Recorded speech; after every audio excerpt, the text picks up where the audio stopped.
And that is our opening. What's going on, guys? Hey everyone, this is Coach Garrett here. And that guy Tom.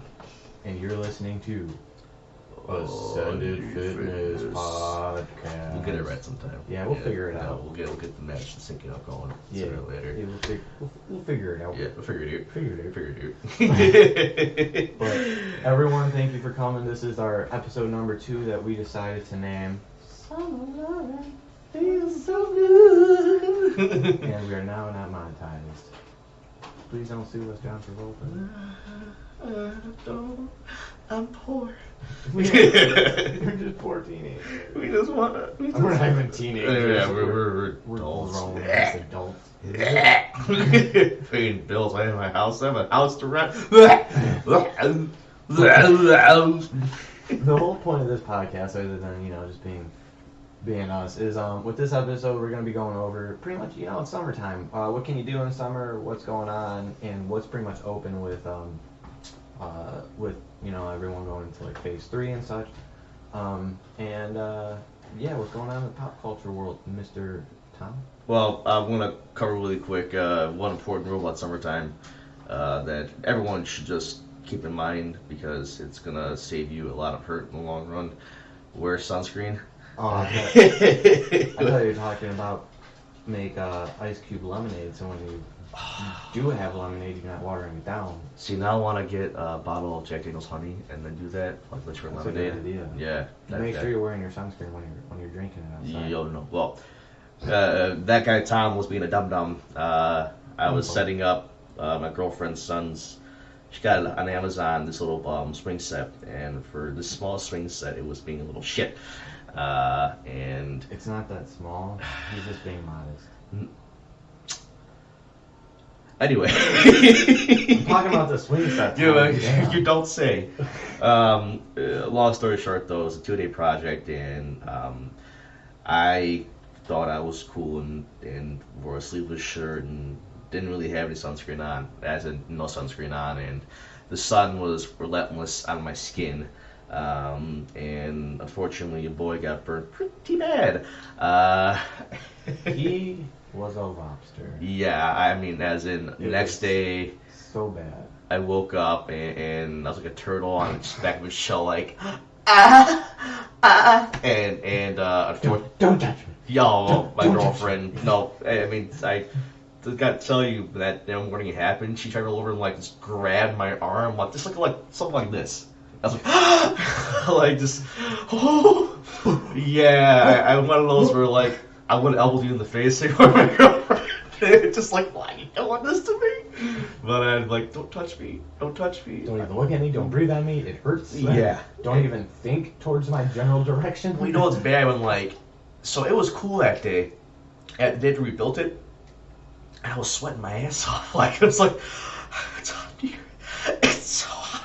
And she's like, oh my God, you're so red. And I'm like, I know.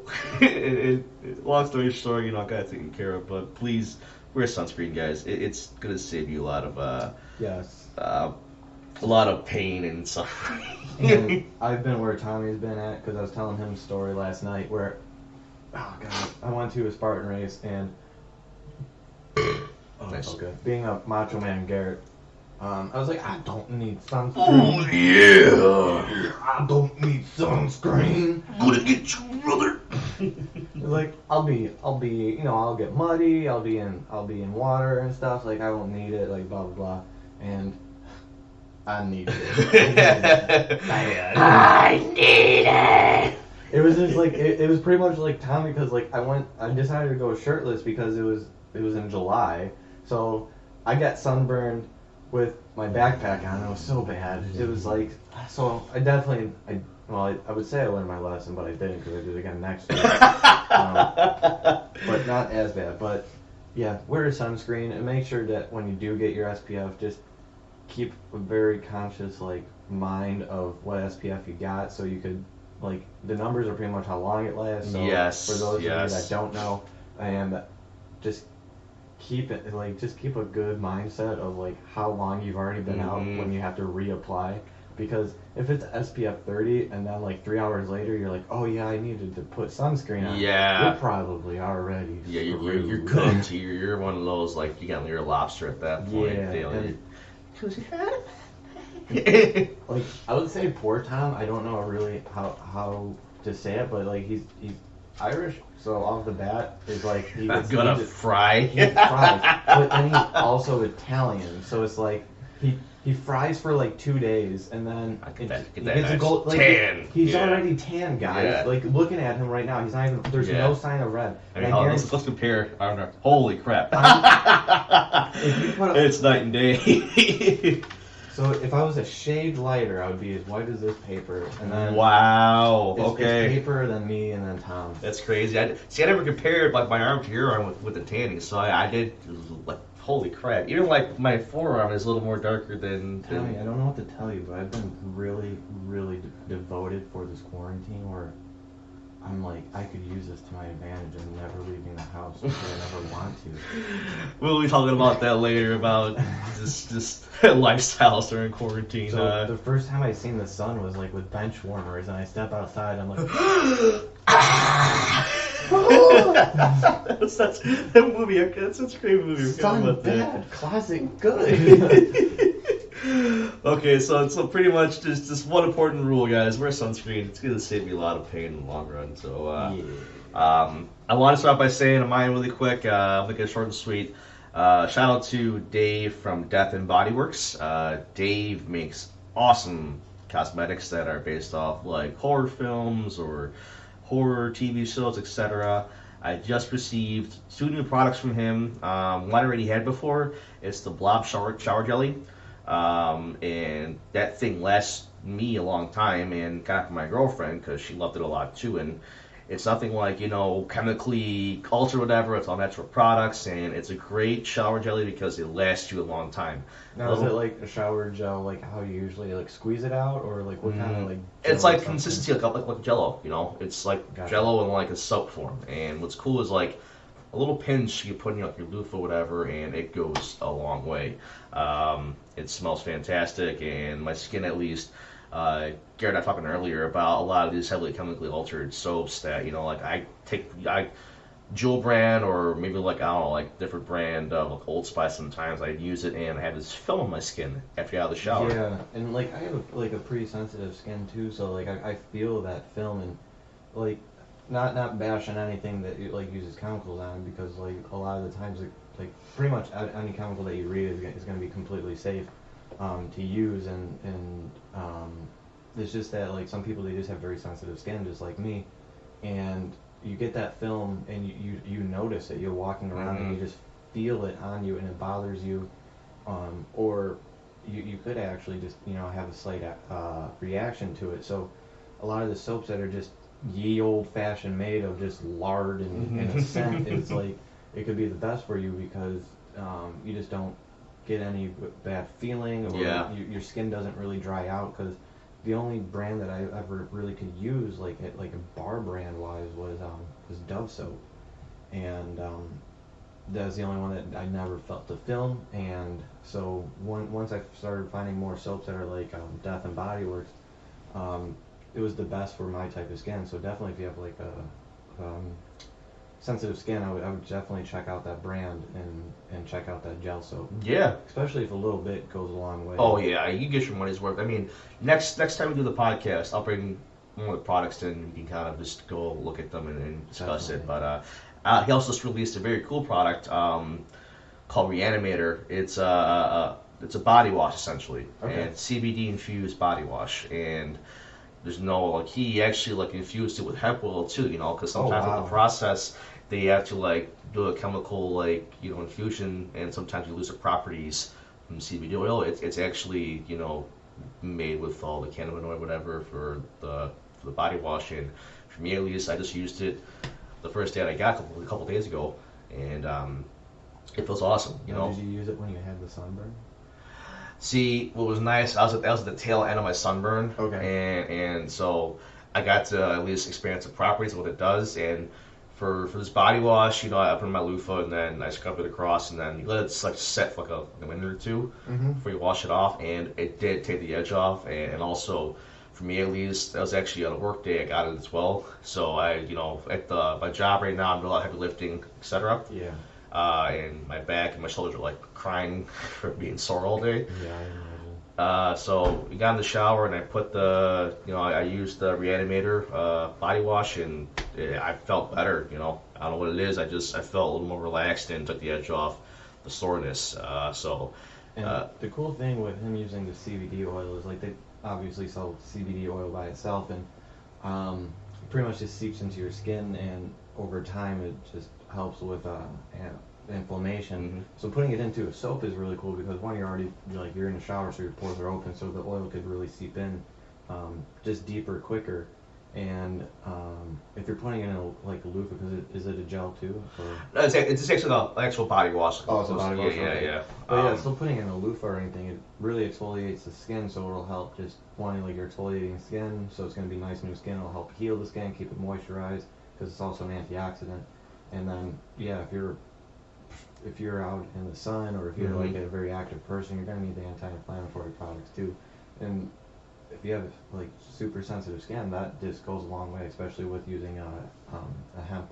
Oh yeah, and he also is coming out with new products soon, which we'll talk outside the podcast about.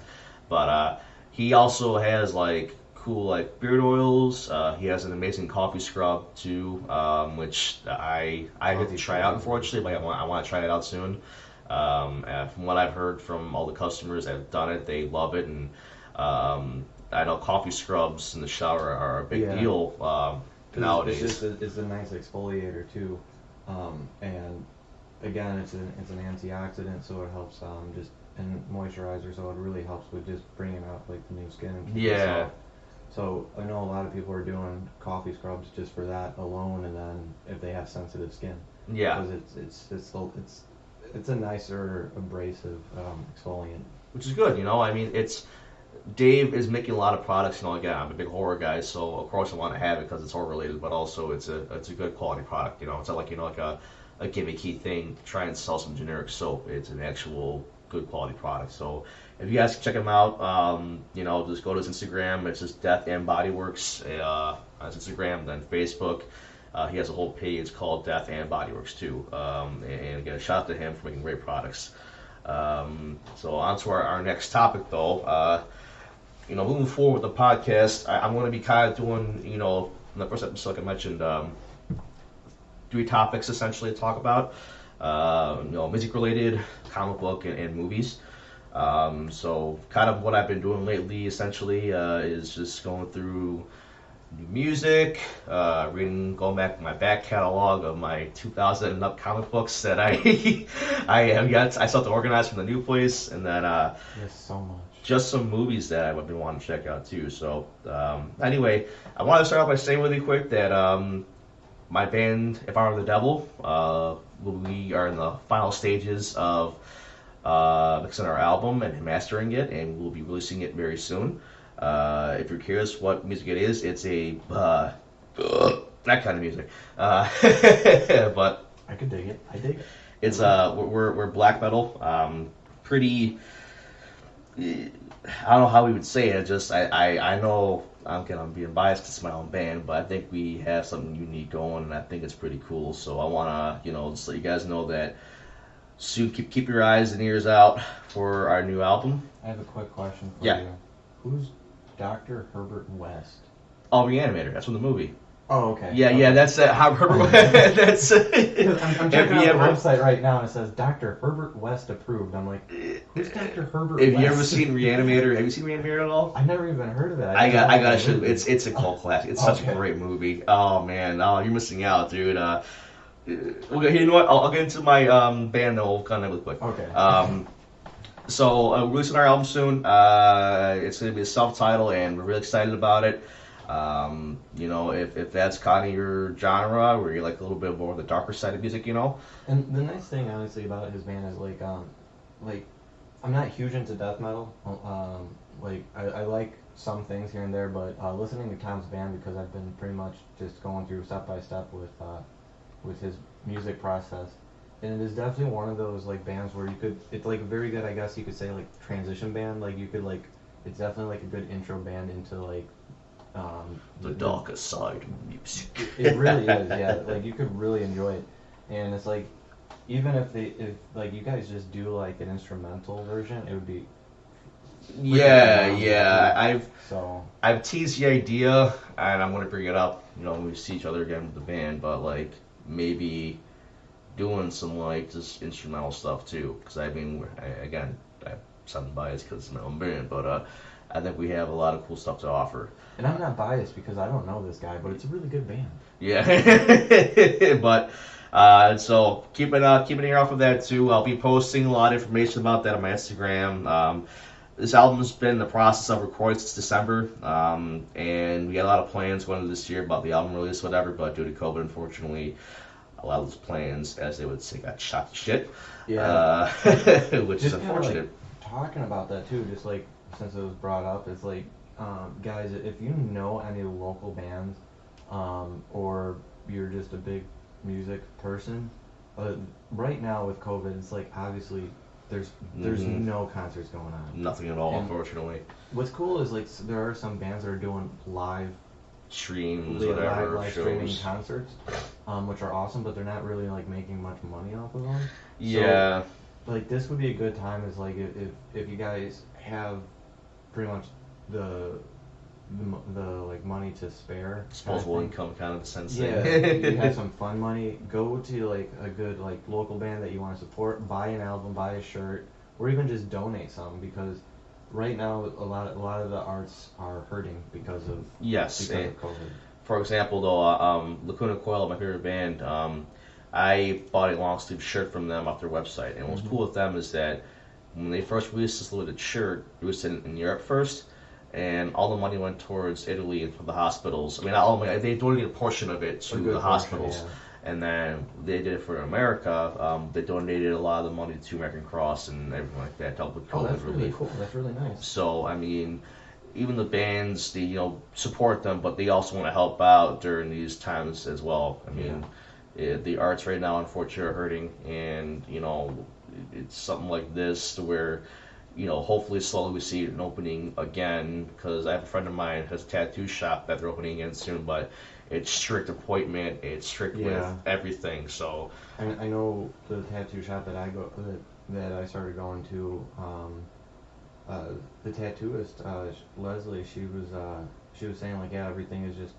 direct appointment only. Yeah, they have to have like just they're bigger than 6 feet, rule, whatever, and like they have to be strict about their. The only time you could walk into the shop itself is if you're getting a tattoo. Yeah, you have to like call them, contact them, text them, however, do the stuff through email and text, and then go in and reserve it, and then come back and.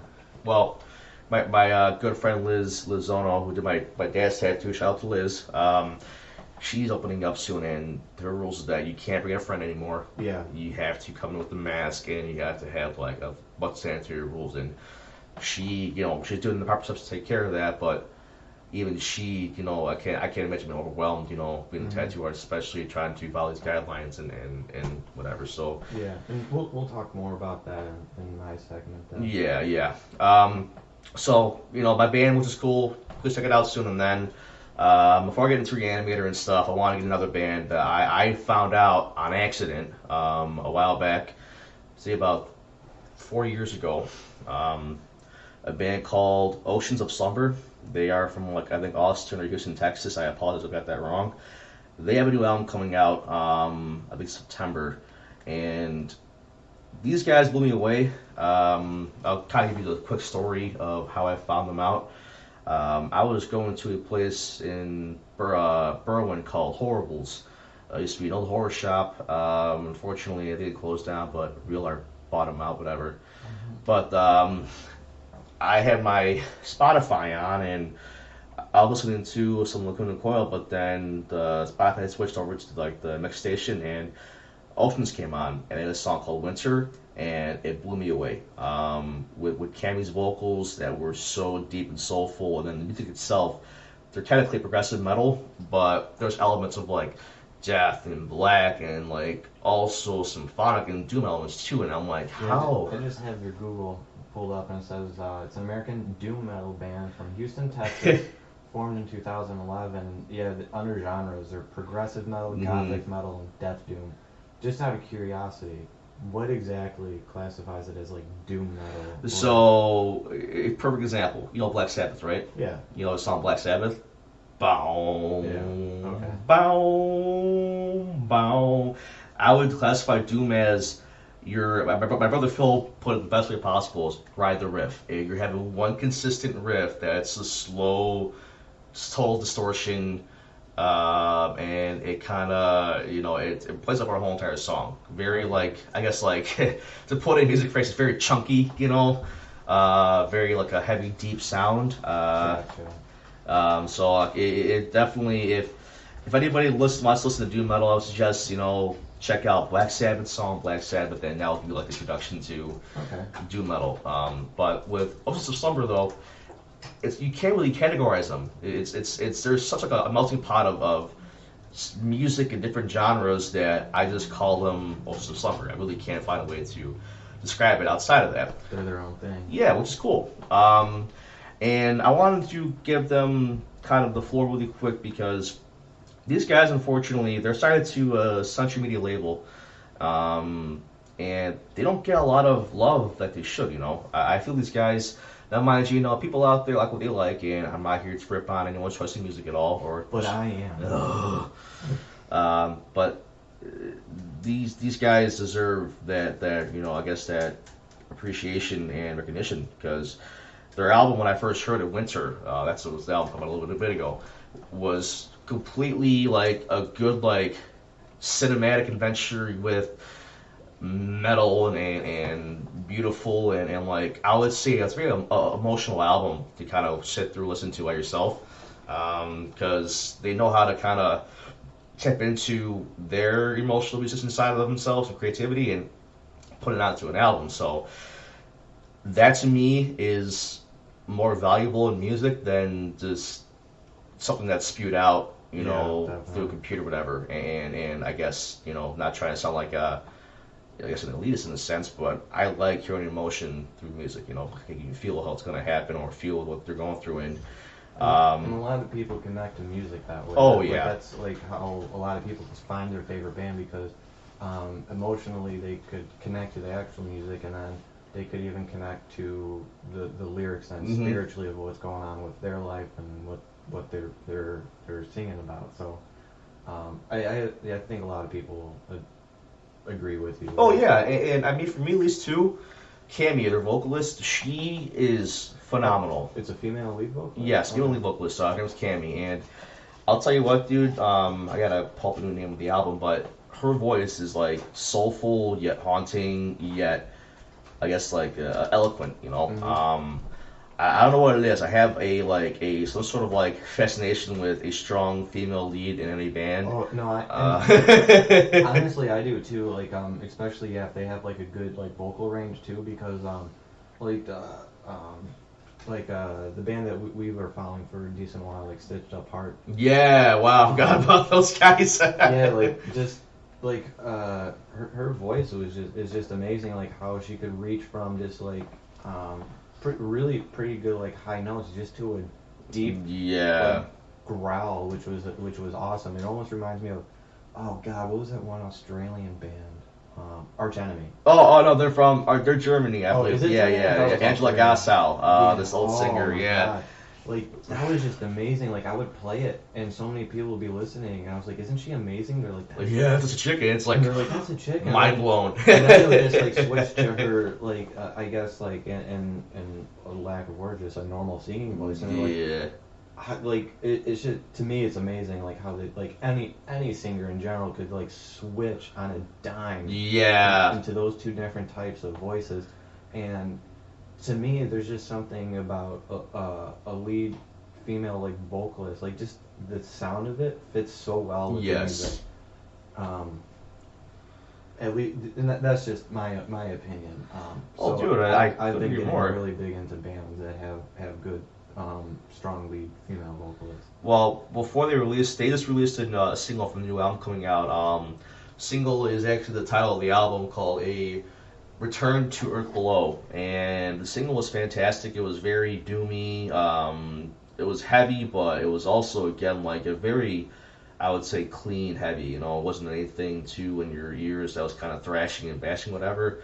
Yeah. So please check it out. And then also before that, they released a cover that they covered Billie Holiday of Strange Fruit, and that song, holy shit.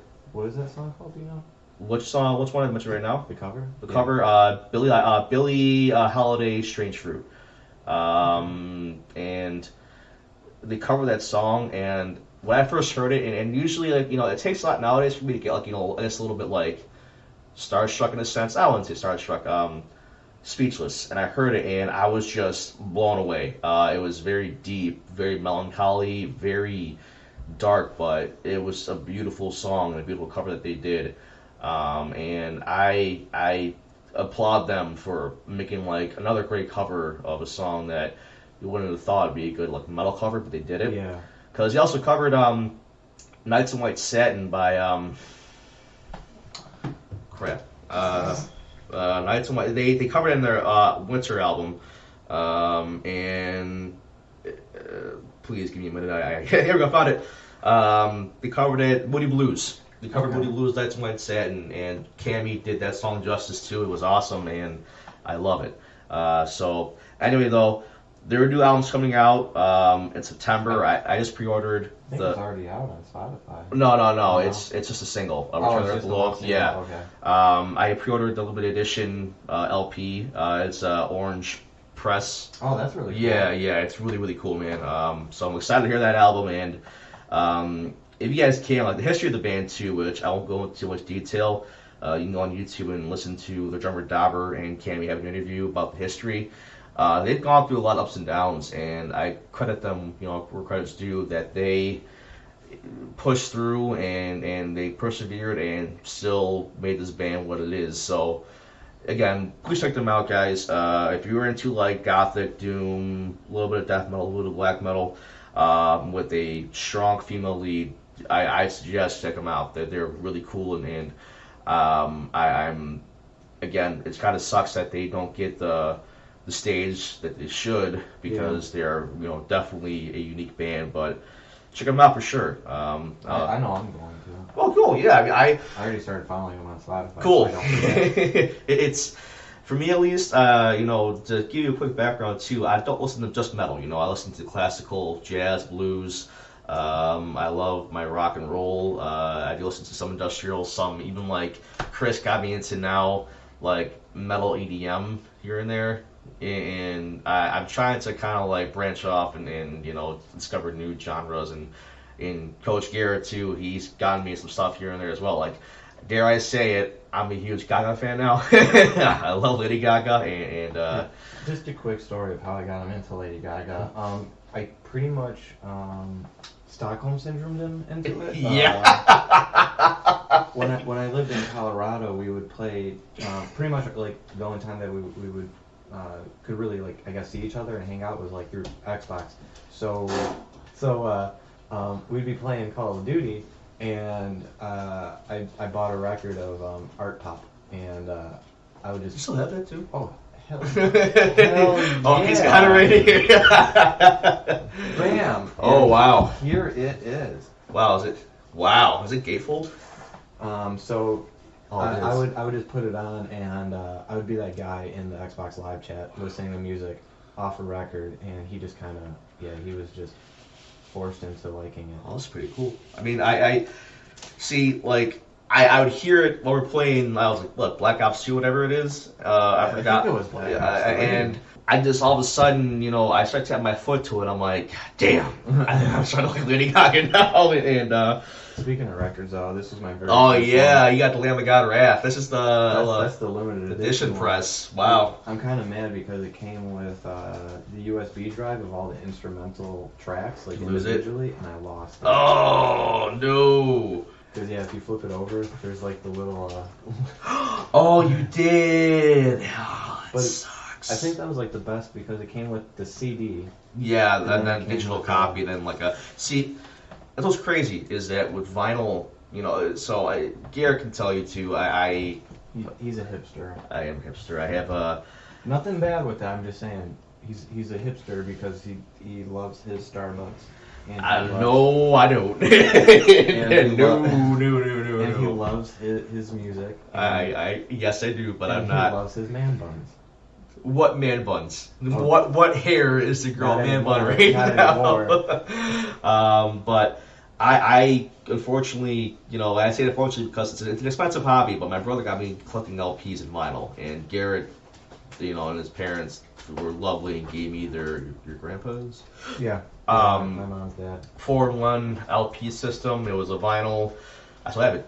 Vinyl cassette, CD, and FM radio setup, and it's so cool. And I started collecting vinyl years ago, and I have my brother Phil, he has shelves. Like I have a lot, but he has a lot, and I don't know what it is, but I just appreciate still the good old format, taking an album, having a physical copy of it, taking it out, reading the artwork, and with vinyl at least, I have a couple like colored ones that I like to look at the artwork, whatever, and stuff like that. So yeah, I'm a hipster, but I love music in physical formats compared to digital. I mean, mind you, Spotify, I like it because on the go, it's nice. I can pop in my headphones or put it in the car and listen to it.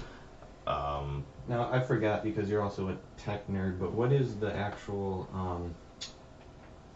file type of just like raw music? Is it WAV? I mean, depends. Depends. So me, at least, learning from my producer's point of view on how to get music files that are raw, whatever, usually formatted through MP3. But also you could do WMA because it hasn't been. I mean, what we did was we didn't mix it first. The raw check in and of itself was just through MP3. And then my producer for the album, at least, he used I think it was Pro Tools for recording whatever, and then it converts automatically, if I'm correct, to like MP3 WMA. But I think it varies sometimes. Mind you, I'm not a producer. I don't work with Pro Tools, so I can't tell you like what's the difference between the raw or formatted. But just from what I've just for everyone knows, like pretty much when you have an MP3, if you look at the sound bites from an MP3 to raw audio file, which would be like a record, you would see like general spikes, nice fluid movements, like some pretty much writing kind of thing. But if you look at an MP3 or anything, it's blocky. Yeah. And you could get some like good sound resolution by having like little pixels, so it's a little bit more fluid, but it still be blocky. Where if you have like a raw audio file still like downloaded, it'll still have a regular like sound bit. So like if you look at my computer in the background right now with Audacity, you would see it you still see the spikes and still spiking and moving, and it'll still be like very fluid. But if I turn it into an MP3, it'll be super blocky. Yeah, compressed and I mean that's where it comes down to at the end of the day for me. It's that I do like MP3 format, whatever, and streaming, but I just having the physical copy and then also just the way it sounds on the vinyl with the way it's formatted. You get some of those small, detailed, maybe like riffs that you can't hear through a headphone, you can't hear through a CD or with a crappy like computer stereo. You miss those notes, and it's a whole different audio experience when you hear it through a vinyl format. So yeah, that's Lady Gaga kind of going back to full circle. Guys talking about vinyl, which props her for doing that, for making us talk about that. You're welcome. Moving on, next topic though, getting into comics now. I've ventured back in a very love-hate relationship with Spawn again. Why love-hate? Because for as long as I've known you, it's always been Spawn. Like, yeah, I know it's always been a constant battle of who was number one, Spawn or Punisher on your list, and it's always been like Spawn 9 times out of 10 would have been number one. Correct, and so when I was young, my cousin Eric, he is shout out to Eric. He is the one that got me into everything related to pop culture, like horror and everything like that. Like I remember when it was my aunt and uncle's place in Tennessee.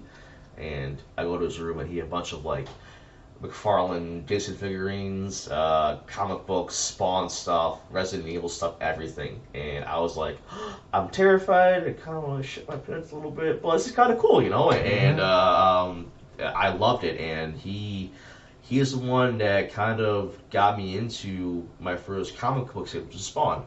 I remember he had a bunch of collectibles, and I asked him where, you know, it was like a one of the covers, it was Spawn issue 6 where he fights Overkill. He had a statue of it, and like, what's that? And he taught me, you know, like, this is Spawn from this comic book, from Image Comic Books, blah, blah, blah. And from there, it was a downward spiral into what I am now as a comic book nerd and all that kind of stuff, too. But love, hate. So, mind you, I've been recently collecting a lot of McFarlane's run for Amazing Spider-Man, because he started with Marvel first before he went and created Image. Yeah. And I loved his artwork with Amazing Spider-Man. And also, McFarlane helped create Venom. Issue 300 of Amazing Spider-Man was first appearance of Venom, or Eddie Rockfuel too. I didn't know that was McFarlane. Yeah, McFarlane created the original artwork for Venom, and I loved it because, you know, with Venom at least, when that was when Venom back then was nightmarish. Yeah, I mean, that's why I want to get that Holy Grail. I want to get the first appearance of Venom. Like, I only have 2 comics I really want, like, just for my collection. I want the first appearance of Venom and the first appearance of Punisher.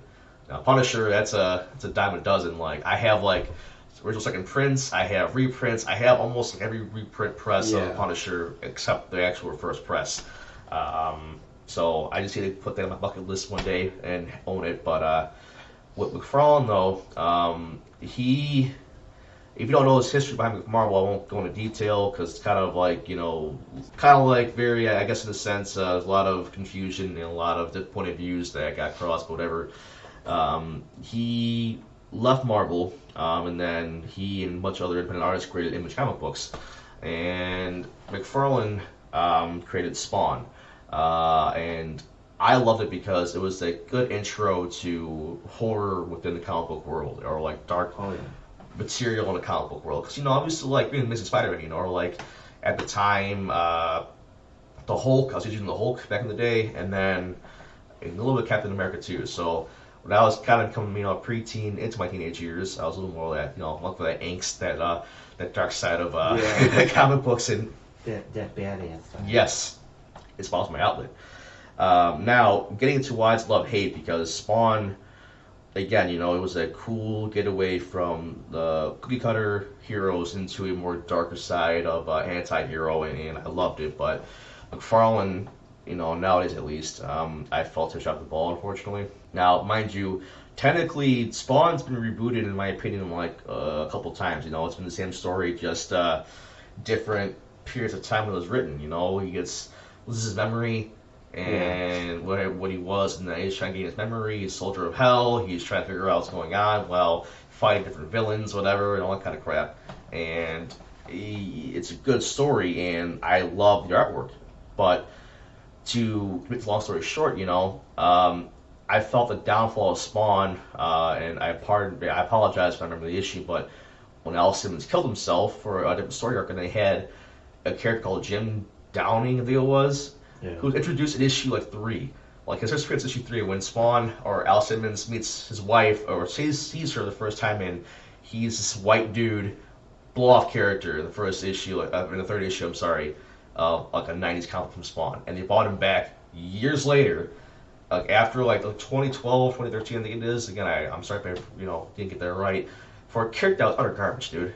It was, it reminds you, at the time, Walking Dead was popular. Like, Walking Dead just first came out, and that was like McFarlane, which I don't blame him, hopped on the toy train. You know, he does make figurines, whatever, for shows, and he was pumping those things out like candy, and people were buying it. So, in my opinion, I felt he kind of forgot about bread and butter with the Spawn. And for me, at least, I thought that new story arc with Jim Downing was trash, and reading it again the other day, I thought it was hot trash too, you know. I felt that the writing was just subpar, and they were reusing characters that, you know, should have been dead a long time ago, but they brought them back for this new plot and this new twist. And it's bad enough that the story, in my opinion, is stuck so bad they had to bring Al Simmons back just to get the series going again. And I know they just were at issue 300 with Al Simmons coming back, and the whole plot line now is his wife, Wanda, was killed and was sent to hell, so he's on a mission to get her back and make her go to heaven or send her to heaven, whatever. But that's pretty interesting. It is, and I will always have a soft spot for Spawn. I can tell you, I have long boxes of every single issue so far, and I'm a huge fan. It's hard to try and find an issue he doesn't have of Spawn or Punisher. Well, I remember you got me that it was the Witchblade Spawn comic book from Half Price. I didn't have it all, so I was like, oh, cool, well, it's a collection. But what I'm trying to say though is that at the end of the day, I'm kind of hoping to see a resurgence of Spawn. Now, mind you, McFarlane was supposed to have a movie come out, God knows how long now, but it's in production hell, and I don't think it will ever see the light of day. I kind of hope it, obviously I hope it does, but yeah, I don't think it will, just because of, honestly, I just don't think it will because of the COVID thing. Everything just got hit majorly. And because it was supposed to be Jamie Foxx, right? Jamie Foxx be playing Al Simmons, and people. I mean, at least I thought it'd be pretty cool to have him play Al Simmons. Oh yeah, I would think it too, because the original actor, what was his name? Michael J. White, the one that played the original one. Michael J. White was really good. So it's and it would be really hard to follow up a Spawn after Michael J. White, because he's a really good. And it bothers me that he's not in a lot more movies as a main character, but. He's his independent films are pretty top shelf. Hell yeah. Yeah, especially they are. The fighting scenes he does too. Because Michael J. White he's a marvelous martial artist. Yes, he is. I think he has I want to say at least 10 black belts. This man knows everything. He has too many. I can't even stop myself right now. But it's really hard to try and follow up someone like that did Spawn, because it's just this his appearance is amazing. It's just this really fit, tough-looking dude, and his voice just when you first hear him, deep voice stuff. Yeah, it's like yes, that's what Spawn is supposed to sound like. And to try and find another person that would be able to replicate that is very slim. And when they said Jamie Foxx, I was like, I don't know. And then I looked at him, and then some people did their own renderings of Spawn. I'm like, I could see it. Yeah, I could see it. Yeah. I think one key thing about Spawn, which McFarlane, I get credit where it's due, he wanted to make a character that didn't, have race involved. Because McFarlane, before he left Marvel, he had an idea for a panel for Spider-Man, and it was really, really interesting. And unfortunately, I never saw the light of day. And I would have loved to see it, but Marvel had been, one of the best terms at that point. But anyway.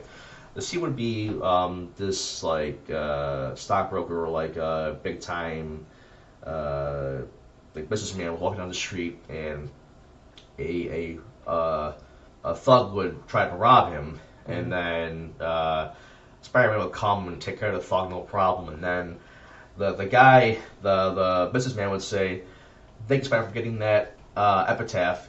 Insert here." And the scene would play out as Spider-Man would chuckle and says, what color do you think I'm under the suit? And that was the panel, and that was a very powerful panel if it would have gone out. Yeah. But I never saw the light of day, unfortunately. So McFarlane, what I appreciated about him was that with Spawn and the birth of Spawn, he wanted to rip off the skin. There's no color, there's nothing. It's just you get the character, the raw character, and I think to me is genius, because then, you're breaking down barriers. There's no more, I guess, race involved. It's just this character who's emotionally distraught and confused and doesn't know what happened to him. And I guess that's also why I like the character too, because you're having this guy who was a elite, assassin for the U.S. government, and he had a family and was trying to make a living, but then due to corruption, got taken away, and he got sent to hell, quote unquote. Yeah. And to see McFarlane have that idea, and again, credit, he made it to issue 300 and up with Spawn. So obviously, it's a very popular comic book till this day. But also, I think the social commentary of it is, you don't have to necessarily have you know, a distinction with race, whatever, to have a good character. And McFarlane had that ideology back in the late '90s, and it worked. It's just sad, though, unfortunately, that the writing nowadays is utter garbage. Yeah. And did he bring on like someone new to do the writing, or is it still? well, he had multiple people coming out here. Like he had Kirkman, Walking Dead. I helped with some issues here and there too. But Okay. mine chooses my opinion. You know, I know I'm very very tough on writing with comic books. You know, I love the art, but I gotta have a good story to read it. You know. Yeah, you could enjoy the art all you want, but you're not gonna flip to the next page if it's not a good story. Correct. You know, well, Venom. Talk about a comic book nowadays that is way too overproduced, and you need to stop. It bothered me greatly. Like Tommy could tell you, like I'm a huge fan of Venom, and obviously not like a super diehard where I know every single issue, but I love Venom, especially the older ones, and Venom and Carnage, and going like once they started making what was it, Space Knight? Venom? Yeah, Venom Space Knight. Oh, it turned me down. Like I was really excited because it went into like where did the Venom symbiote come from? Which was the Clintar, they were called. Yeah. And it's like, okay, that's cool. But once they kind of found it, it was like it just went downhill. Because the last good series that was good with Venom, in my opinion, was Agent Venom. Oh, that Flash Thompson Venom was superior. And that was just amazing because, yeah, it was Flash Thompson, and those of you that don't know, Flash Thompson was the bully of Peter Parker. Yes. And Flash Thompson then went into the military and ended up coming out where he had no legs. But he was an amazing soldier. So they signed him up for this program, and they fused Venom into it, and he became Agent Venom. And it was insane because Flash Thompson became friends with Peter Parker. Yeah, and they did not know. They did not know that he was Agent Venom, and the Agent Venom didn't know that Peter Parker was Spider-Man, but they were best of friends. And what's crazy is that it was an ongoing series that lasted. You know, it was one of those that withstood the test of time. Unlike some comic books, you know, where you have a good, strong, solid story, then it just dives off. Yeah. And like it's terrible. Like the prime example, when Captain America went to Hydra, kill Hydra. Yeah. I was interested, and for about 2 issues, like, okay, cool. Then it just dropped off issue 3, and even like the tie-ins for garbage too. Yeah. With Flash Thompson's Agent Venom, it was solid through and through. Now, and shout out to Carl from All American Comic Books, he warned me not to buy any more Venom comic books a while back. Like, no, just don't buy them at all. You're not gonna like them, and whatever, cool. And I didn't listen to it all. Unfortunately, I remember getting a stack of like the Venom tie-ins, the Carnage tie-ins, the Spider-Man tie-ins, and they're all trash. Like the only one I liked a lot, which I happy I had this issue, is when Norman Osborn became Carnage. He became the Red Goblin. Yeah. And that was a good mini story arc to have, because I thought it was kind of lame at first, but then seeing like the Red Goblin, I was like, this is menacing. I'm into this. You know, it's a cool character, but unfortunately for me, they didn't really elaborate more, and it kind of just fell flat. And then now they have Venomverse. Now they have Edge of Venom. Now they have Carnage. It's like Deadpool when it first came out. They had too many comic books after the movie came out. And Garrett, I know you're bigger Deadpool than I am. I'll let you take this one over. So, yeah, after pretty much, me and Tommy could completely agree on this. As soon as Secret Wars happened, that's pretty much when pretty much the Marvel Cinematic Universe went top notch, and not even just MCU, but like even like Fox and Sony, they started doing their movies, and they were going really high. But then that's when the comics tanked because Marvel was trying to get more money off of it, so they were pushing so many, and they were doing so many tie-ins with Secret Wars, and afterwards it just tanked. And I remember it was me, you, and then Dawn. It was just the three of us. Yeah. And we all finished within like a minute or two of each other, and we were like the last page of Deadpool. We were like, "What the f was that?" Yeah, it was the stupidest thing. And like, I will ruin it for you guys, so you guys don't have to read this book. But they pretty much just killed Deadpool off by crashing a freaking planet. Yeah, it was. It was the stupidest thing because it was going on a great ending where he saved his daughter. He's getting his life back. And he took down like Hydra and AIM. It was awesome. And then they was like, oh, what's that? Boom.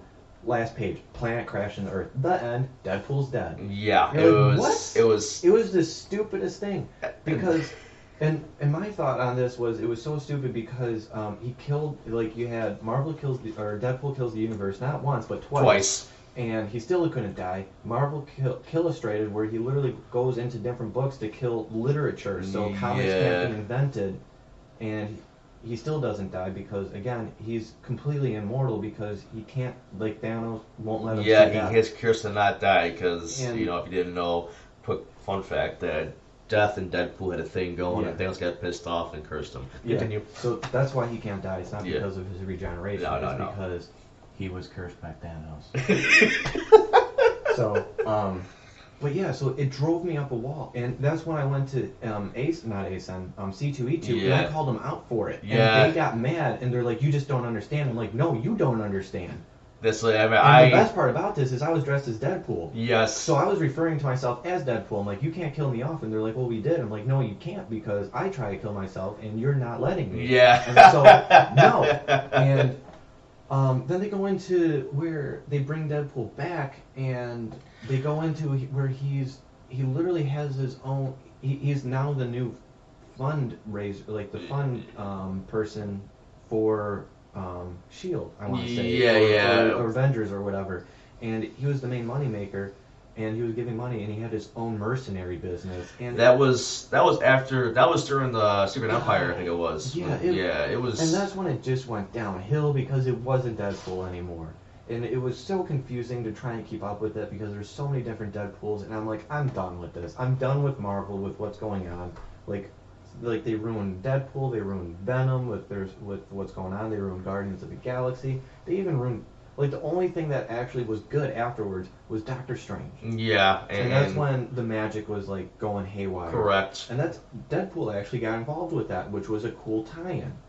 But because, for those of you that don't know, Deadpool also screwed over Dracula. Yeah. There's a whole... Deadpool likes screwing over people with lovers. But moving forward, Marvel ruined so many... Again, in my opinion, Marvel ruined so many comics after Secret Wars, and then pretty much after, was that Age of Ultron? Pretty much that came out. Well, Age of Ultron was great. I love Age of Ultron. I thought it was after that it was Access, I think it was, and that. No, I mean movie wise. Movie wise. I think it was like the same time. Roughly. Secret Wars happened. It was Age of Ultron. I'm pretty sure. Yeah, I think that's the time. But to wrap it up on the comic book, I'm just, for me at least. I love art with comic books, but I need a good story. And Marvel, unfortunately, which I know, to give them credit again, like they are trying their best to hire new writers, and that's cool. But also realize that the fans don't want this copy and paste or like this out of whack story. I mean, and as far as fans goes, like a lot of the fans are like, oh well, you're ruining something by not keeping it like to the original story. It's like, yeah. You have to try and keep it to original story, and they're trying to, but then at the same time, they want to see originality. Yeah. So it's like... The fans are the problem, too. The fans are the problem, too, but it's like, pretty much it goes down to, like, copy and pasting. They're just copy and pasting the same story arc, but just trying to change little things to their own original stories. Like, if you're going to do an original story, do it completely original. Yes, and especially with, like, a new story arc. If you, like take Deadpool, for example. They killed him off, and then they brought him back, and it was like, nothing ever happened kind of thing. It's like, no, you had a perfect chance. You had a clean slate. Start completely new and go from there. They had a perfect chance, but they didn't, and in my opinion, that's what ruined it. And that's right now, the only comic book I still continuously read is Punisher. I mean, mind you, I know there was one time where you're like, Punisher's not well, then right now especially, they released a series involving Punisher where, like, I didn't want to read it all, but it involved, like, what's that elf from Thor that's one of the main villains? Oh, I'm not a big... Malachi, I think it is, whatever.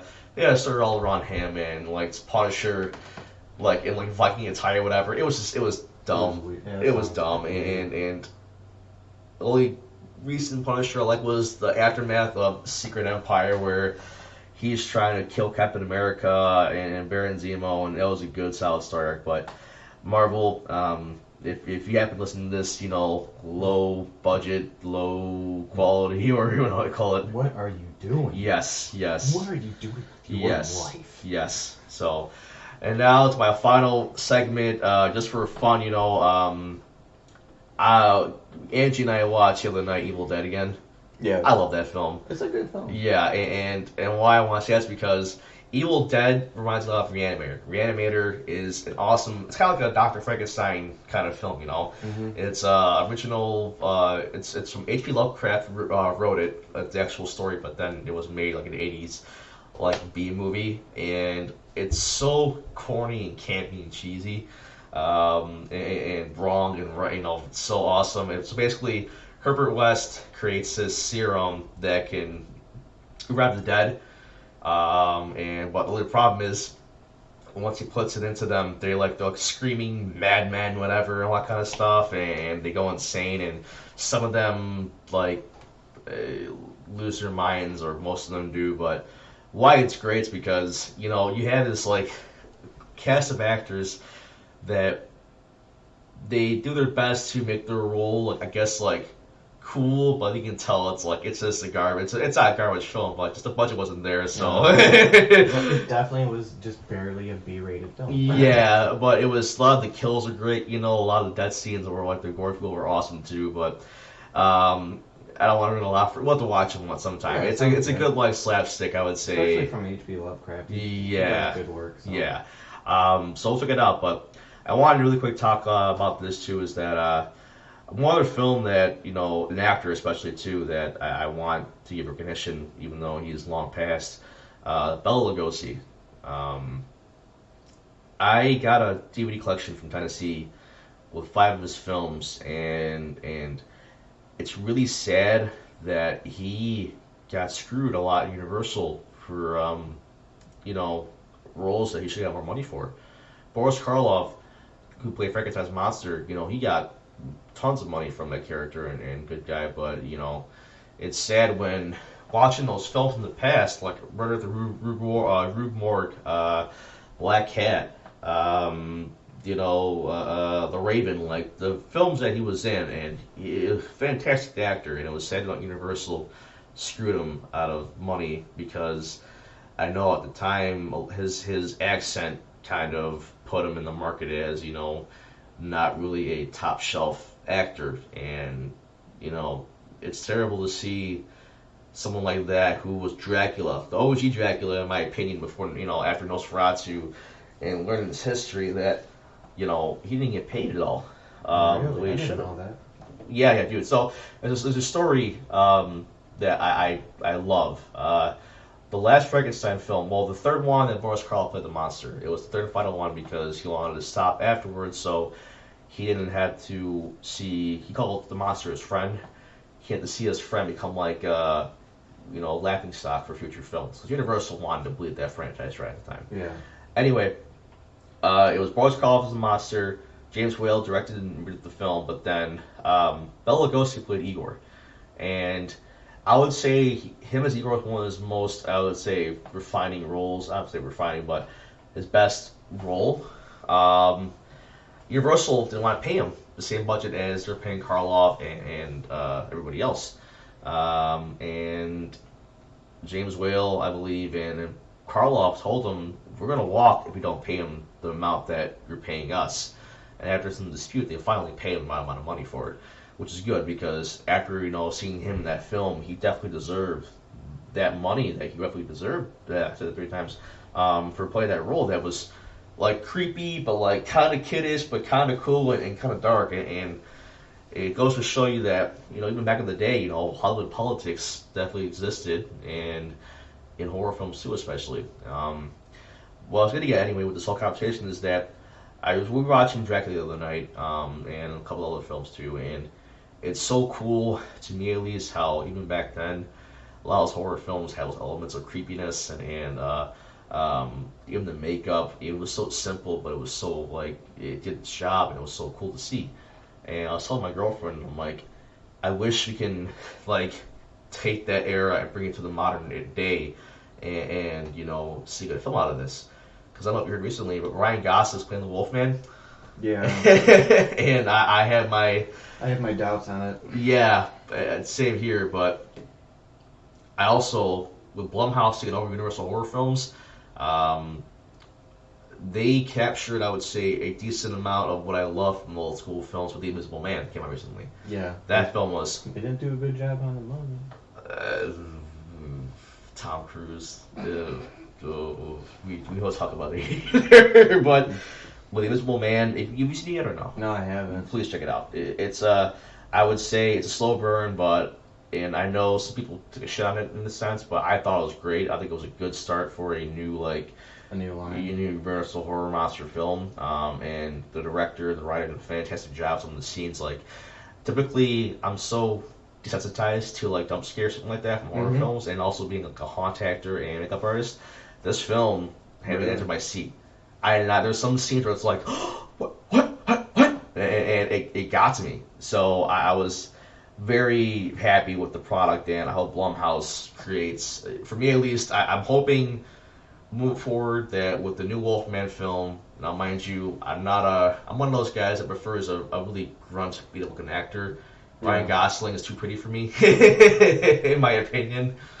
Like, I would prefer Chris Pratt to play the Wolfman, like over Ryan Gosling. Have a comedic Wolfman. Yeah, I mean, just something I thought would be pretty cool. But anyway, wrapping my end of the day, recommend a good film, guys. I would say if you want to, if you're at quarantine at home and want to get a horror film, check out Dracula, Lugosi's Dracula, or another great film I love from him with Karloff is The Black Cat, and that's such it's like kind of like a espionage assassin kind of film back in the day, but it's awesome.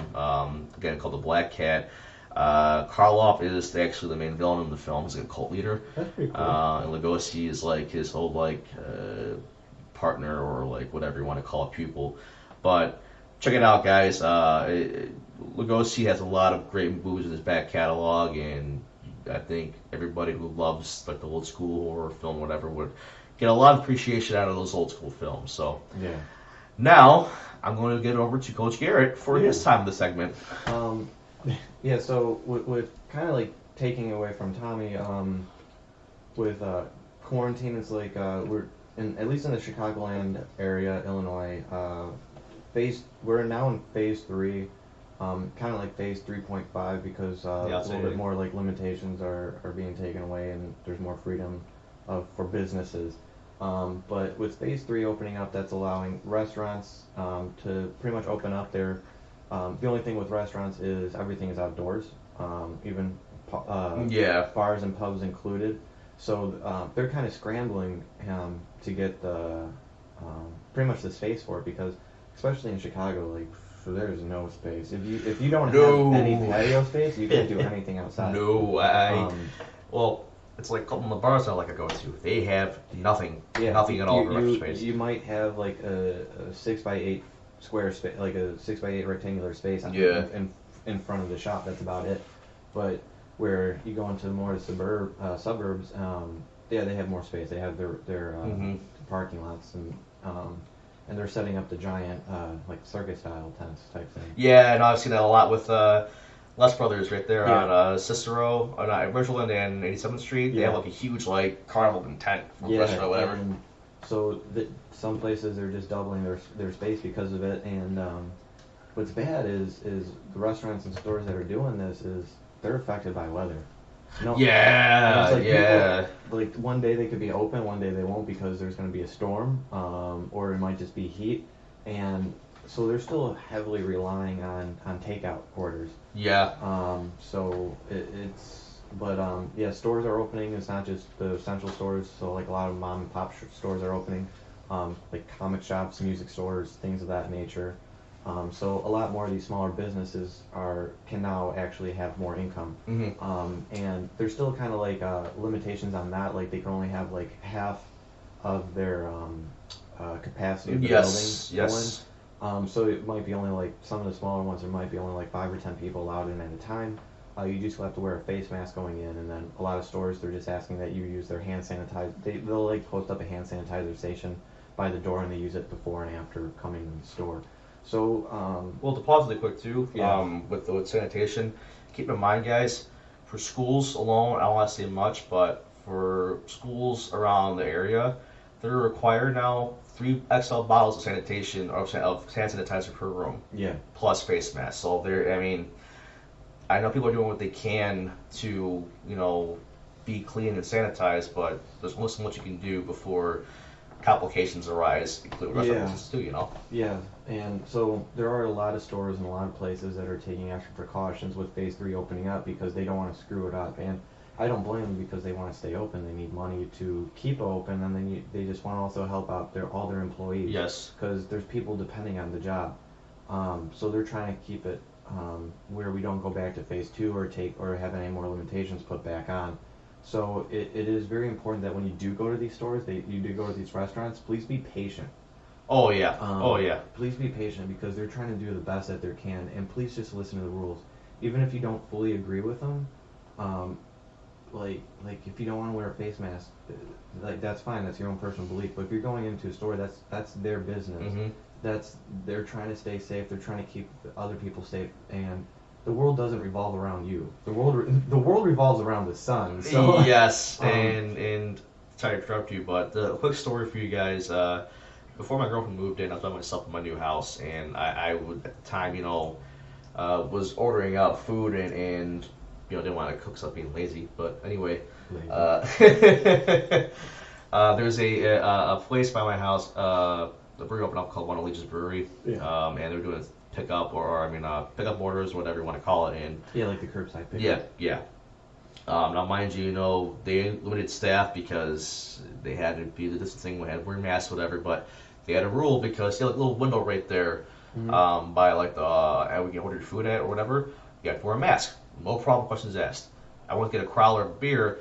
This guy got angry at the woman because she wouldn't serve him because he had a mask on, which that's her job. Yep. She's not. I get it. These masks are frustrating. I understand, but also. This poor woman was just doing her job, and I can't serve you because I'm not wearing a mask, and they're just trying to follow protocol, and this guy was being complete and total jerk. Yeah. And making a big deal out of it, and it's wrong. Unless she intentionally does something wrong to him, he's out of line. And that's not fair when you have honest... The way that I see it, if you're arguing over face masks to get alcohol, you have other problems. Yeah, you have to sort your life out. Yeah. So what Garrett said, though, it's sad to see that even when, you should be uniting as one, but even still you have those bad apples out there that are unfortunately causing a lot more hurt and frustration to these poor employees that are just trying to make a living, and they are trying to do their best to follow rules, and these guys are kicking a bunch of big shit on them for nothing that they did. And it's like CDC and WHO are coming out with more information about the virus, and like last week they just learned that it's not as contagious from surfaces as they thought it was, which is excellent, and that it's being asymptomatic is extremely rare, which is another great thing. So we are learning things more and more, and people are becoming a little bit more comfortable.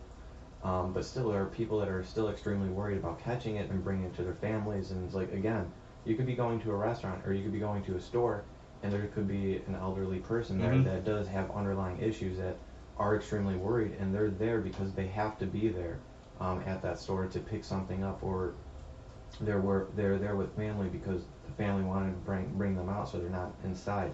So you just have to be mindful of others, that the world does not revolve around you. I don't care how important you are at your job or in your family, or how much money you make, or how much your car is, or how fast it goes. You're still being a jackass. Yeah, I So, couldn't agree more. Just like take into consideration of other people around you, and take of their health, and then just their mental health. So there are still people extremely worried and extremely scared of this. Yes. So just be mindful. Just be mindful, and be mindful of your waitress and waiter, because if you are going to a place that's outside, remember their trip is now doubled from the kitchen to your table. So if you're going to be a complete, and again, a jackass to them, they have to now walk double the amount of feet so they could go into that locker room and scream at the top of their lungs because you're being a jackass to them. Yeah. So it's like oh, I got something right. That being said, it's like, if you're there and you need if you need like another fill up of water or soda or beer or whatever, make sure that you're doing it all in one trip for the entire table. Try and make it as easy as possible on them. Just be a little bit more considerate and a little bit more understanding to them of that your food might take an extra 5 minutes. That they can't control the weather. Yeah, you decided to go to a restaurant on a 90-degree day with 70% humidity. That was your choice. That's not theirs. And just even be mindful of going to the stores that, like, with some, like, what is it, Burlington Coat Factory. I saw a giant line, and just, you have to wait. You have to understand people are wanting to go into that store too. Be mindful, and yeah, if you're mad that they're making you stand out in 90-degree weather, go back into your car and go home. And that's the store's not going to go anywhere then. So just be patient with people. Please be mindful of the rules, because again, those rules are set in place for not only your safety but others' safety and their employees' safety. So it's for the safety of others, not just physical but also their mental health. But also with Phase 3 opening up, gyms are opening up too. So this is one thing that I really do want to talk about, because gyms are being shitted on right now by the news outlets, saying how gyms were never clean in the first place, so why would you want to go back? They're very unsterile, they're very unsanitary, and things of that nature. And it's gyms are doing more than any other place in the entire country. Oh yeah, I can attest to that too, for sure. The only places that are going to be more sterile are actual sterilized hospital rooms, sterilized medical rooms. Like the gym that I work at. The precautions that they're doing is outstanding. Like, they can't do anything better than, like, the only other thing that they can do to make it more sterile is turning the entire gym into a negative pressure gym. So just to kind of like tell you what a lot of gyms are doing, not just some, they're putting air scrubbers into their air system, and what that is an extra filtration that takes away allergens and pollutants, and then just smaller microorganisms in the air. And a lot of the air scrubbers they're seen to take and help with any viral strands that are in the air that might be airborne, like droplets and atomized droplets of that nature, so it's not being recirculated. And then that also just helps with people that have allergies. Yeah, dude, I'm getting it so bad right now too. Yeah, so that it has extra benefits. It helps cut down on pollutants too. So like if someone farts or smells really bad, but it happens. Or if something's going on outside, like it cuts down a lot on that. There's another thing called Safe Hands, and it's pretty much this plastic strip, and I forgot the makeup of it, but it pretty much, when bacteria goes onto it, it sterilizes it from spreading. So they put them on all the door handles, like the crash bars, the sinks, the flush handles, even like the handles for the pumps on the hand sanitizer, just in case if someone didn't wash their hands fully properly, or they did just come from outside, it's not spreading even further. Gyms are also using fogging machines with cleaning solutions in them. We use that too. Yeah, schools and hospitals do it. They're using actual cleaner. They're using bleach. They're using hydrogen peroxide. The gym that I'm working at now, they have enough. What's going on with that arm? I just heard some sounds. But anyways, they have enough bottles for like pretty much everyone that will be in the gym to carry around 2 bottles. And that has a specialized cleaner in it that's safe for the equipment, but also kills COVID-19 with what they found out thus far. So everyone is able to wipe down their machines before and after, and they don't have to walk anywhere to go get another rag. They have a rag with them. Yeah. They have the cleaner with them. Gyms are also taking your temperature at the door. The gym that I work at, as soon as you come to the door, we are asking you to use the hand sanitizer. We're having someone there putting hand sanitizer in the hand so you could use it. We ask you a couple questions. How are you feeling today? Are you feeling sick at all? have you been in contact with anyone, or have you gone anywhere that might have had COVID-19? And what was the other one? Just have you had it in the past? And then we take your temperature. And if we deem that you're A-okay, you come in. Then there's also extra protocols. We scan you in, and you have an hour to work out. That's reasonable, I would say. And it is reasonable. A lot of people is like, oh, I don't have enough time for an hour. Trust me, you can get a workout in an hour. Yeah. You just have to stay off your damn cell phone. Couldn't agree more. And it's like, superset it, do a little bit less rest period, and instead of doing 45 minutes on the elliptical and then 45 minutes on the weights, do 15 minutes on the elliptical, do the 45 minutes on the weights, and then just take your butt outside and go for a run. Yeah. But they're doing it, and then they also still have that limit in place of how many people in. So it depends on the gym that you're going to, but it should be 50% of the capacity of the building. So our building is 70 people, and honestly, I would say even on the busiest times, we maybe are hitting 70 people in the gym all at once. So if there's 70 people directly in there, we just have to wait for one person to leave, and that's why we have the 1 hour time limit set up.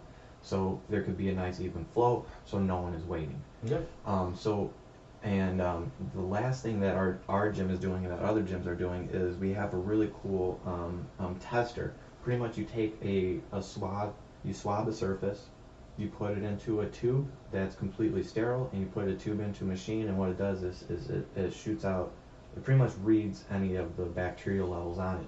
And we set up a limited number of bacterial strands that can stay in there. And there's always going to be bacterial strands. If you put it on your hand, even after just washing, the oil on your hand is going to have some bacteria on it. Even the surface that you just had, it's just, there's so much. But once it hits a certain level, that's when we deem that it's unsafe, and we temporarily shut down the gym just for about an hour, and we clean everything again. We clean it with soap and water, then we fog it, and then we open it back up. Now, let me ask you then, is this going to be the new norm moving forward for the rest of the year with that kind of scenario? I would definitely say so. A lot of these are permanent things, like the air scrubber and the safe hands. They're going to be pretty permanent. And I honestly, the only thing that I could see maybe in the next year of going away is taking temperatures. Okay. But still having hand sanitizer everywhere, and then obviously the limit too, like even the time limit. I could see them taking that away. Okay. And then the last thing too. Sorry, the one thing that I forgot: wearing a mask. It is required to wear a mask coming into the building and leaving the building. It is also required to wear a mask if you're switching from machines.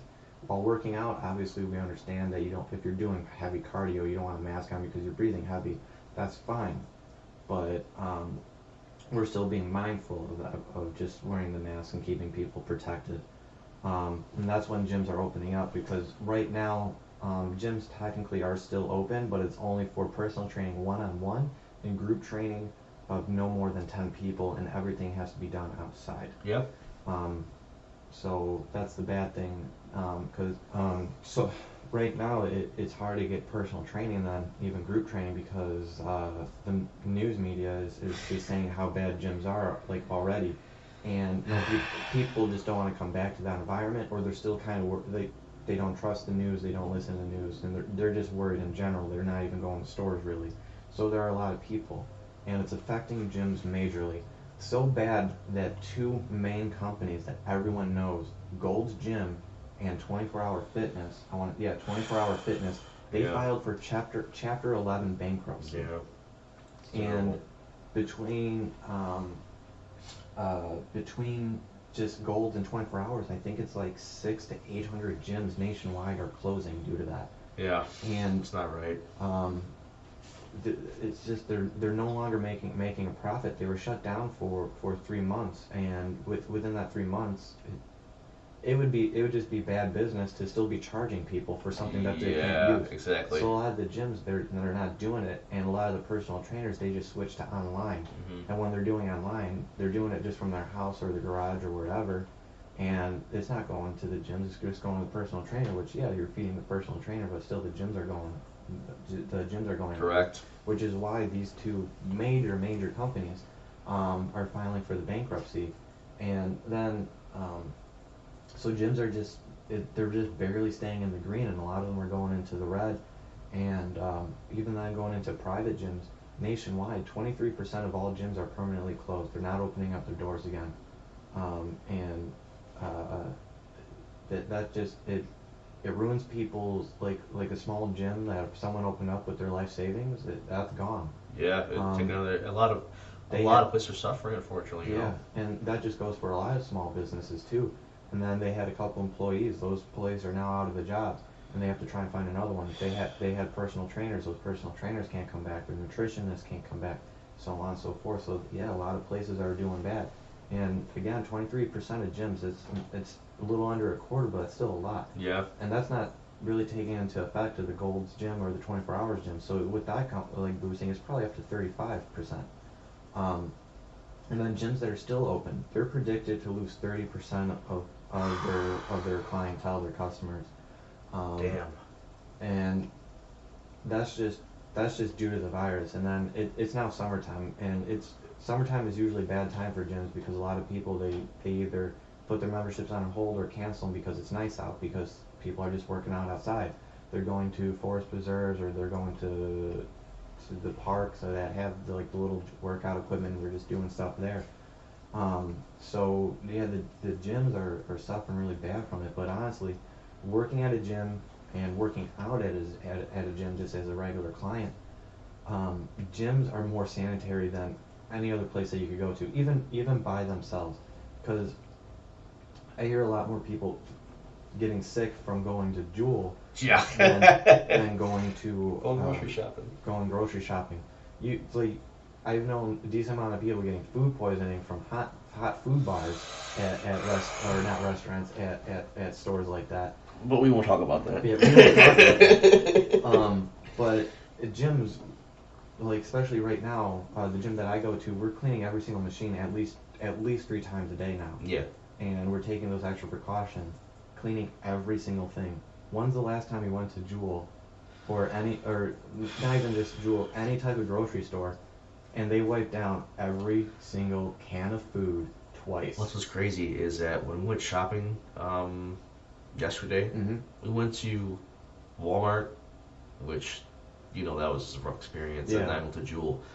And I had to laugh because they had which I'm not trying to downplay their job, please don't take it this way, but one I remember specifically at Jewel Osco by my house, this guy had a sanitation manager shirt on. He had all the stuff in the cart, and he was sitting there on his phone right by the back door, and mind you, if it was like a 5 minutes, I wouldn't have cared, but the whole time we went there we were there for at least 20 minutes, and he was sitting there. It's that's great to know that, for me at least, it's my ass if I don't sanitize things, so I have to be productive. I have to do this stuff, but this gentleman just didn't do it at all. And that's why for gyms at least, it's I mind you, again, I'm not trying to downplay the warrior concern, but also I would trust a gym to be sanitized more over than a grocery store, because you can't, like you said, you'll do each individual thing, bag, can, produce, everything to sanitize it, and it's impossible to do that, so. And even probably a lot of you that are listening are like, but Garrett, there's always someone at the front door. Yeah, there's always someone at the front door, but someone's at the front door just to see you're wearing a mask. Yeah. Or I don't see them at the front door squirting hand sanitizer in your hand or saying, hey, wipe down the handle of your cart.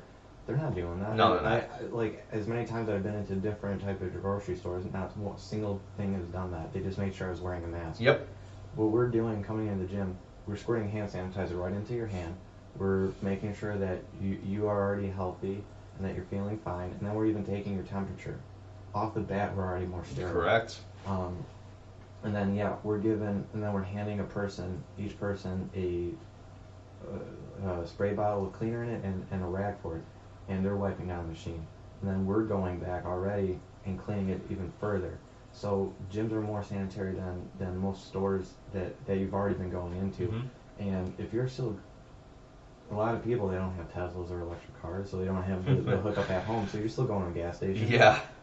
Think to yourself, when was the last time that gas pump handle has been wiped down? Yes, exactly. You're looking at it and you're like, That's nasty. Yeah. But you're still going to it. Yeah. And the only thing that I have seen some gas stations that now have disposable gloves that are by it, but still, they're just starting on to do that. So, and people are perfectly fine with it because they know that they have hand sanitizer in their purse or in their car, and they use it right afterwards, and they're fine with it. So people that are worried about going to the gym, yeah, I understand your worry, but honestly, I would be checking your emails because any gym should be updating you on what they're doing. I know LA Fitness is, Lifetime is, our gym is, and even Planet Fitness is, telling you how they've been cleaning it, what their new precautions is, and everything. So just pay attention to your email. If you do have any questions on what that gym is doing individually, call them up, leave a voicemail, or send them an email. And one key thing to tell you really quick, it all starts with you too.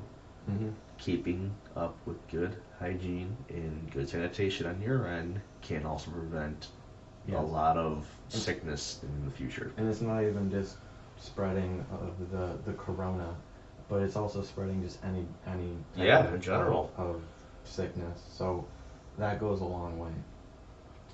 But yeah, don't be afraid of going into a gym, and just give them a call, give them an email of what they're doing to stay safe and keep you safe, and just go back because working out is a huge thing. The virus goes after. If you're not staying healthy, there's a bigger chance that your breathing capacity is going to be lowered, and so you have to, like, people that already went through this. That I've actually already had a client that I was talking to, and they knew someone that went through it, and they're excited to go back into the gym because they were doing really good on cardio, and afterwards they just don't feel like they could breathe as much, so they want to start working on cardio again, and they want to start going on the cardio machine, so they could get back up. And that being said, that person is over the corona. They're perfectly healthy, but the person is excited to go back because they could go back to being how they were before. So going back into the gym to stay healthy and to get healthier is awesome. Build up your cardio, build up your lung capacity and everything, and just build up your strength too. And the best thing about the gym too is a lot of people use it as a therapeutical source. They either use either for physical therapy because like they need to get stronger, they just came from a surgery, or they even have a type of dystrophy, and then they just use it for mental health. A lot, the biggest quote that I know that maybe some of you never heard, but they always say like the greatest bodybuilders are great because of a breakup. Yeah. So and it's like they go there because true. they need something to do. They need to get frustration out, or people had a bad day, so they're like, I'm gonna go to the gym. I'm gonna run 50 freaking miles on that treadmill, or I'm gonna deadlift 300 pounds and scream my lungs out, kind of thing. So people use it as a therapeutic source, and it has been linked to helping with depression, to anxiety, and so many other things, and it helps you even sleep better at night too. So people that do have a hard time sleeping, you get tuckered out and you sleep, and then you feel better the next day. Yeah. So it's awesome that the gyms are opening back, and I'm here to tell you that there is nothing to worry about with going back to the gym. That you're going to be going into a safe, comfortable, and very clean environment. Yeah. And you're going to be walking out knowing that we've done everything that we can to keep you safe and to keep you out of harm's way, and you're walking out healthier, better, and just a better state of mind too. So yeah, please give your gyms a call, give them an email, see what's going on, and right now honestly is also a good time to see what they have for group training and personal training, because a lot of gyms most likely are having sales. Yeah. And it's the best time to even get into a personal trainer because it'll be one-on-one in a safe environment, and even you don't have to stay with them. They're not going to take any hardship with it, trust me. But they're going to love working with you and getting you back on track where you want to be, and just help you out. And honestly, if any of you that are listening that knew someone that had corona, or you went through it, or even had it advanced to pneumonia, and you want to get back into it, but you don't know who to talk to, reach out to me. I'm more than happy to find a good personal trainer in your area, or recommend a good online trainer, or even I will train you, because I'm doing some good sales right now. Yes, he is. So, yeah, please reach out. I'm more than happy to help out and get you back on track of your goals of either just being healthier or even just weight loss or getting stronger, whatever your goals are. But yeah, give your gyms a shout out. Support them, especially if it's a privately owned business. But that going into it, summer is also coming up. Summer is practically here. Summer breeze And makes me feel fine. unfortunately, Chicago and Illinois, they're not having any concerts or No, conventions. they shut a lot of. I mean, everything is pretty much closed down for summertime. Yeah, and it's again for the best protection. And a lot of these might still be doing live, Yeah, like streams and stuff like streams and that. everything. And there's been a couple cool comic conventions that have just been online. I want to say it's called MainCon, and they had some pretty cool ones. But yeah, check those out, see what's going on. But the best thing is beaches are opening back up and parks are opening back up. And driving over to my girlfriend's house, she lives all the way up in Rogers Park, and I take Lakeshore Drive all the way there.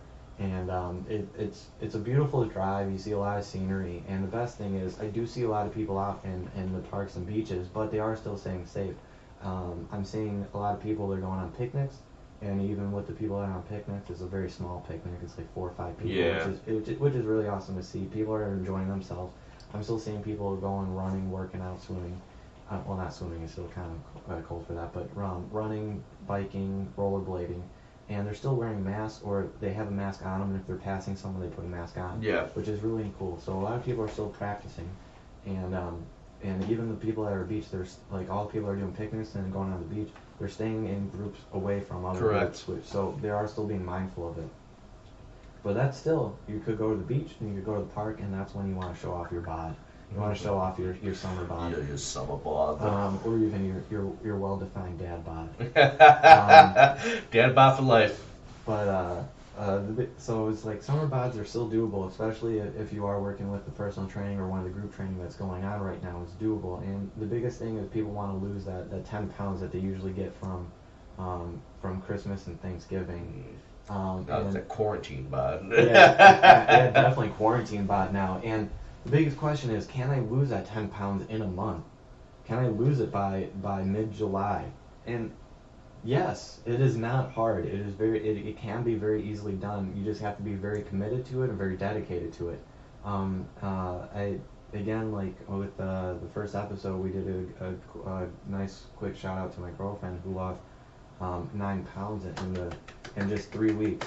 9 pounds in 3 weeks, which is awesome, and that's just again, one more week and you would stay on that would be 12 pounds. So yeah, exactly. 10 pounds is very easy to do in a month time frame. You just have to be, again, dedicated and committed to it, and then just keeping track of your data. Where is this? But yeah, the biggest thing really on losing that 10 pounds, the 3 things that I always push into people. You got to focus on your protein, Yeah. your fiber, and your water. As an American, and I could completely agree that fast food is delicious and very easy to come by, but they usually do not have a lot of fiber, they do not have a lot of protein, and when you are going out for fast food, you are not getting water, you are getting a Baja Blast, you are getting a Mountain Dew, So delicious, you are though. getting a Cherry Coke, or you're still maybe just even getting, you might be getting a Diet or a Coke Zero, but you're still getting that nonetheless. It's not actual water, where actual water does so much for your body. You know what's crazy? And I've come to love water now more than ever, because I'm doing those half-hour workouts, Yeah. here and there, and it's like, sometimes unfortunately I was that jackass, I had a pop afterwards. I'm like, no, I'm gonna have a glass of Yeah. water now. And he's not lying, guys. Like, water is your best friend, especially with this hot weather too.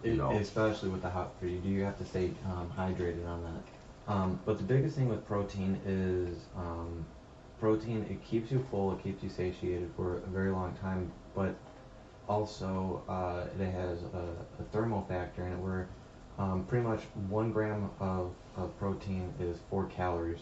But after the body is all done actually like breaking it up and then like putting it through your body and digesting it, it burns 1 calorie already. Wow. So it's about 1.5, something like that. So it is one of the, it does do that. And a lot of food does it, but protein is one of the largest that does.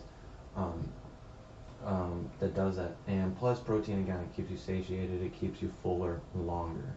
So having a good, nice packed protein meal will help you stay away from snacking, which is a lot of people they'll grab a small snack. Well, Garrett and Carly yesterday at my house saw my girlfriend's snack drawer. We blew their mind. Well, I blew their mind on a very good idea of snack where we didn't have graham crackers or chocolate, but we had cookies and marshmallows. So we weren't able to make traditional s'mores, but we were able to make s'more and it was cookie sandwiches. Delish, and I had the diabetes coma afterward. So good. But going back onto it, yeah, keeping good with your protein. The next one being fiber. Men, we need about 35-38 grams of fiber, and women is about 25-28 grams of fiber. And what fiber does is, again, it helps keep your bowels nice and healthy and moving properly. But it also keeps the bathroom nice and clean. Yeah, it also brings water to your digestion as well as your just other organs that are needed, and it also helps move the nutrients throughout the body. So fiber is really needed, especially with protein, because anyone that did the what's the meat diet, the carnivore diet, they don't poop because they don't have fiber. So if you are having a high protein, you are going to need fiber, and you're just going to need fiber anyways to keep a nice healthy body, keep your organs happy, keep that water moving throughout all the organs, keep them hydrated, and then just bring the nutrients that you're bringing from your meals into those organs and where they're needed. And again, fiber is also usually from already very healthy foods people that deem healthy. So your fruit and vegetables, and then your whole grains and whole wheats. So when you're eating your whole wheat sandwich, it's already having fiber, and your fruits and vegetables have a lot of fiber in it too. Especially if you're eating an apple, make sure to eat the skin with it too. That's where a lot of the fiber is. And if you want, you could eat the peel of a banana. That has a ton of fiber, but I know people that actually they fry banana skins and eat them up like that. So, what about potatoes or something like that? Yeah, potatoes and sweet potatoes. Those are very good. They are more on the starchy side, but they're packed with vitamins and nutrients as well. So it's not bad to have those. Just being mindful of what you're eating and how much you're eating is the biggest thing. You know this got, and I love it. I never really actually had a fresh mango in my life before. A fresh what? Mango. Oh, they're so good. I got some from Aldi, and Angie and I had a small dessert.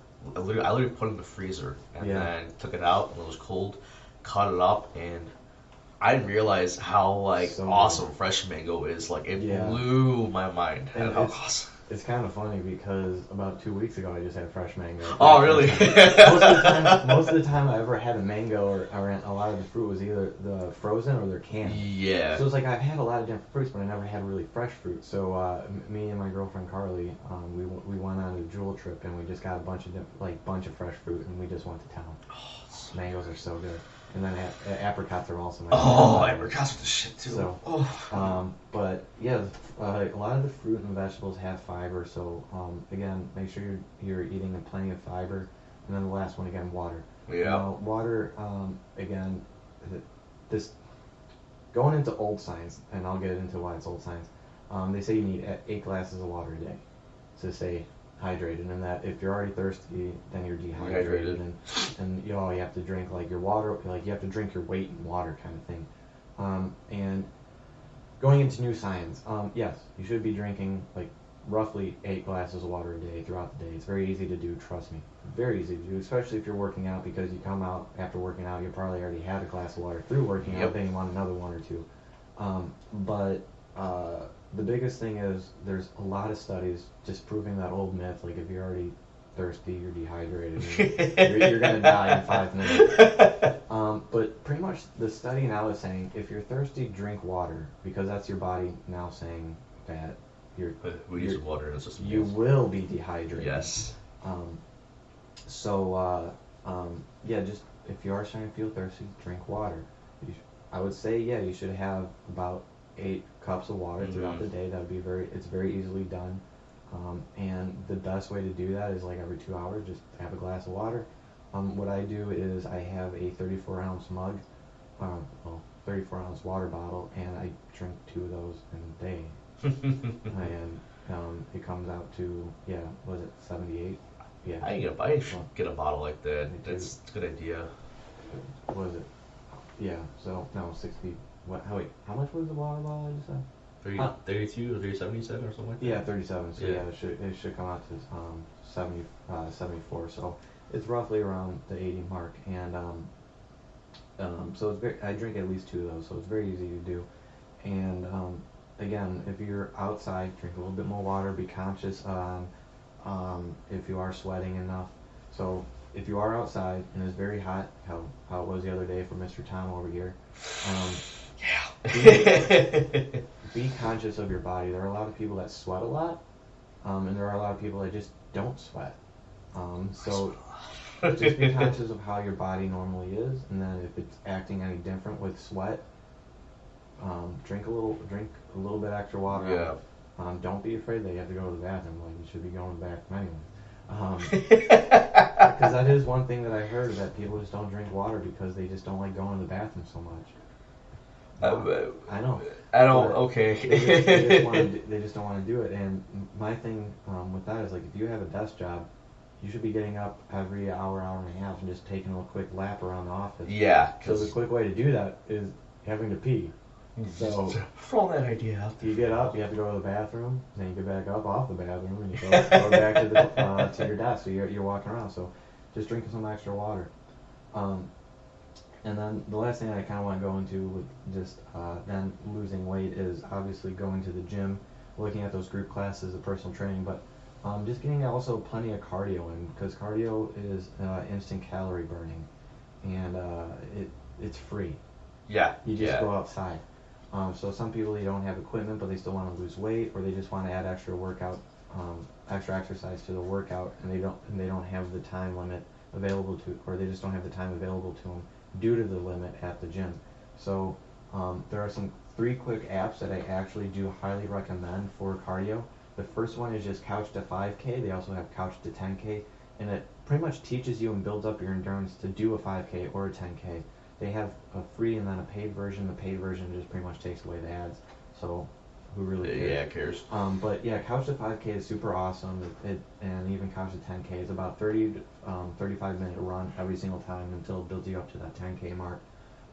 But it breaks it up into 3 or 4 days a week, which is really awesome. And obviously, if you want to go every single day, you'll just go through the program a little bit quicker. But it breaks up those days so you give your body the proper rest, so you can build up that endurance properly. Yeah.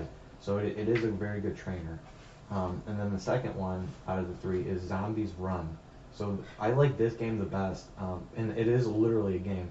I like this cardio app the best because it turns it into a game. It turns it into like a small RPG. So shit! I didn't know about that. That's awesome. So it's really awesome, and I want to say it works with Spotify or your own music app on the phone. So you download it, and it has different types of stories. And what happens is you pretty much are a person that is in a zombie apocalyptic world, and you're running, trying to get to safety. And like in the first episode, you find a helicopter gets shoot down, so you run towards the helicopter to find any survivors, and you find a radio. Yep, that's the one. And the people on the radio pretty much are watching you from like a drone or something, and they lead you back to safety of their town. So once you reach town, you make friends with all of them, and you are their runner for the zombie for their town. So your job is to go out, run, find items, and come back, and then you can upgrade your base with those items. And what's nice is there's a feature on there for GPS tracking, and that feature allows you to run away from zombie hordes. So this app could tell if you're losing your pace. And if you are losing your pace, you start to hear zombies behind you, so you have to run faster to get away from the zombies. So it does. I didn't know about that. It's so cool. It is really cool. And then when you get items, you could upgrade your base and everything, and it brings you through everything. So it is a really awesome app. I highly recommend it, especially for anyone that's just starting out running, or they just find running boring, because it gives you something to do while running. You could listen to music, you could run away from zombies, and then it gives you a storyline. And you are your character. So it is really, really awesome. And then the third app, which again you're gonna kind of laugh at me because this is another game, but Pokemon Go.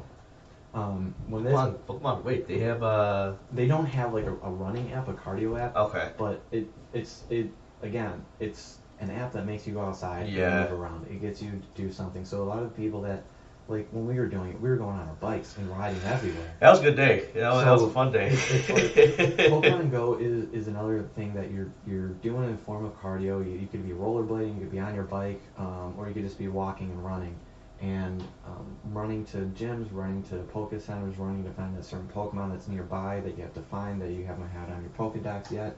And then some people are still playing it. It's still pretty active. So you could meet friends with it.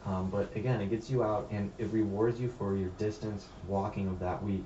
So you could keep track of how much you walked that week or ran and how many calories were burned that week playing Pokemon Go.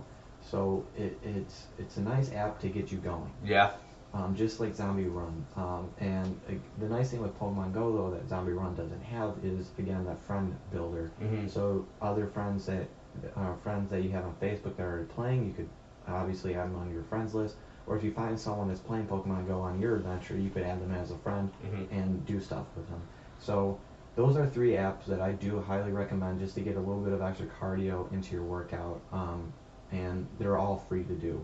And then Couch to 5K or Zombies Run, there are paid versions, but again, the paid versions, they just take apps out for the most part.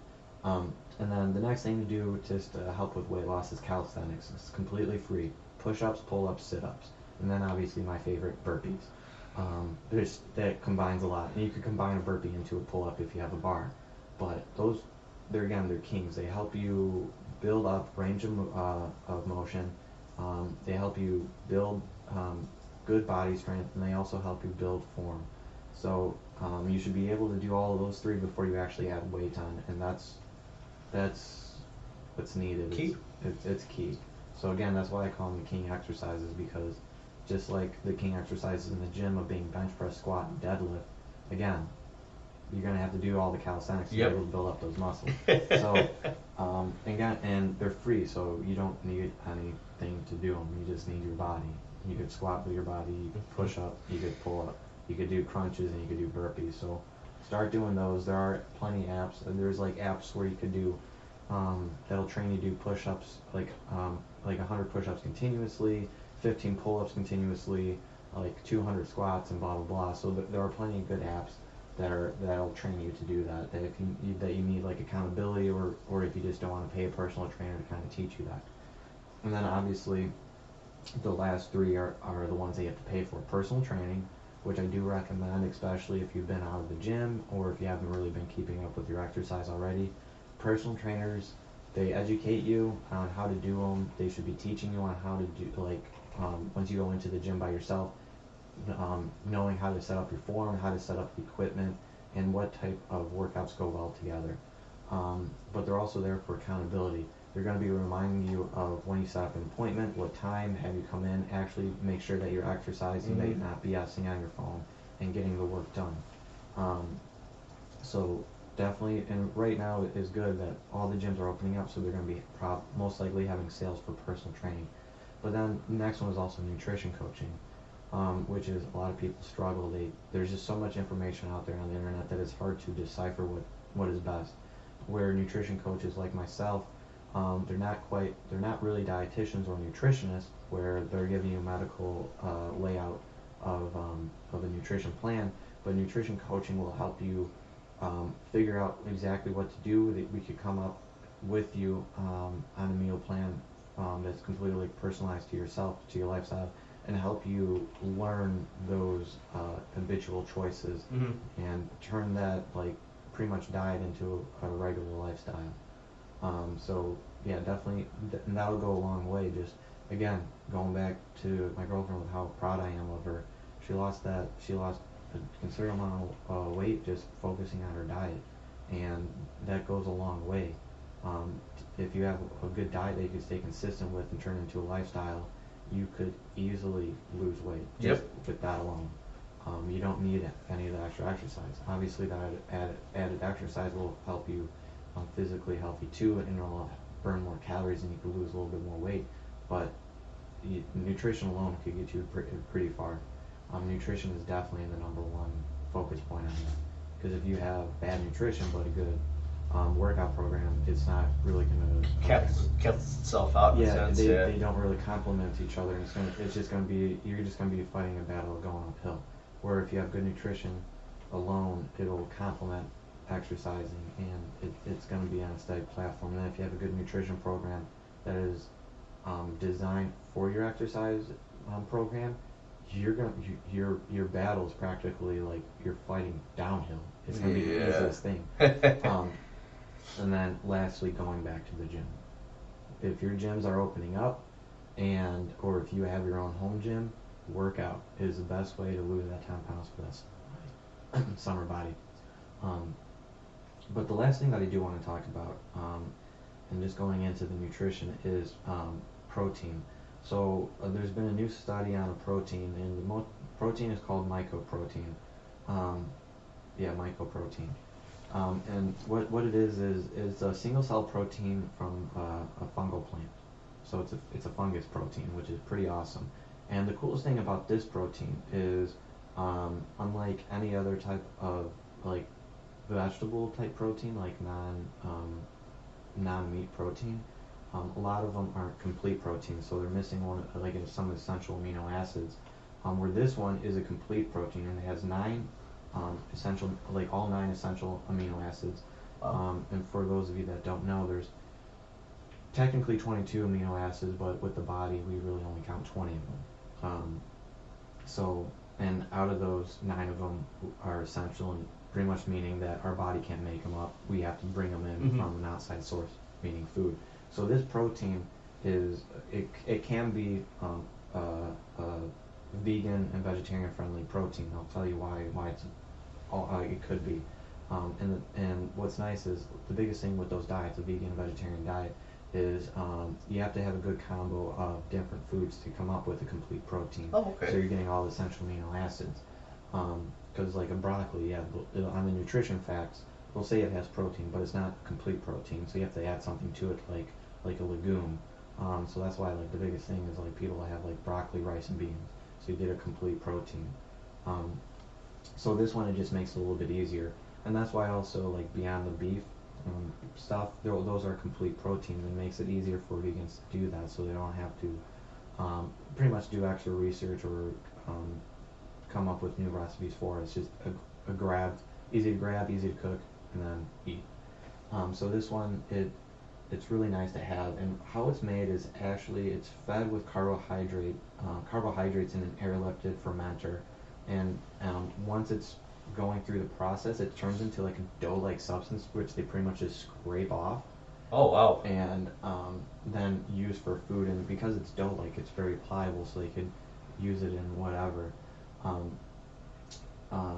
And pretty much when it goes back into it can be a viable source for vegans and vegetarians is they pretty much add mixtures and a seasoning into it as like a base with the carbohydrates, and they could either use egg white, or they could use other like vegan friendly things, so like soy bases and stuff like that. So obviously if it's an egg white, it's not really vegetarian friendly because it's coming from an animal. Yes. But if you're using like a soy, or like even like a nut mixture, like almond or whatever, it will be.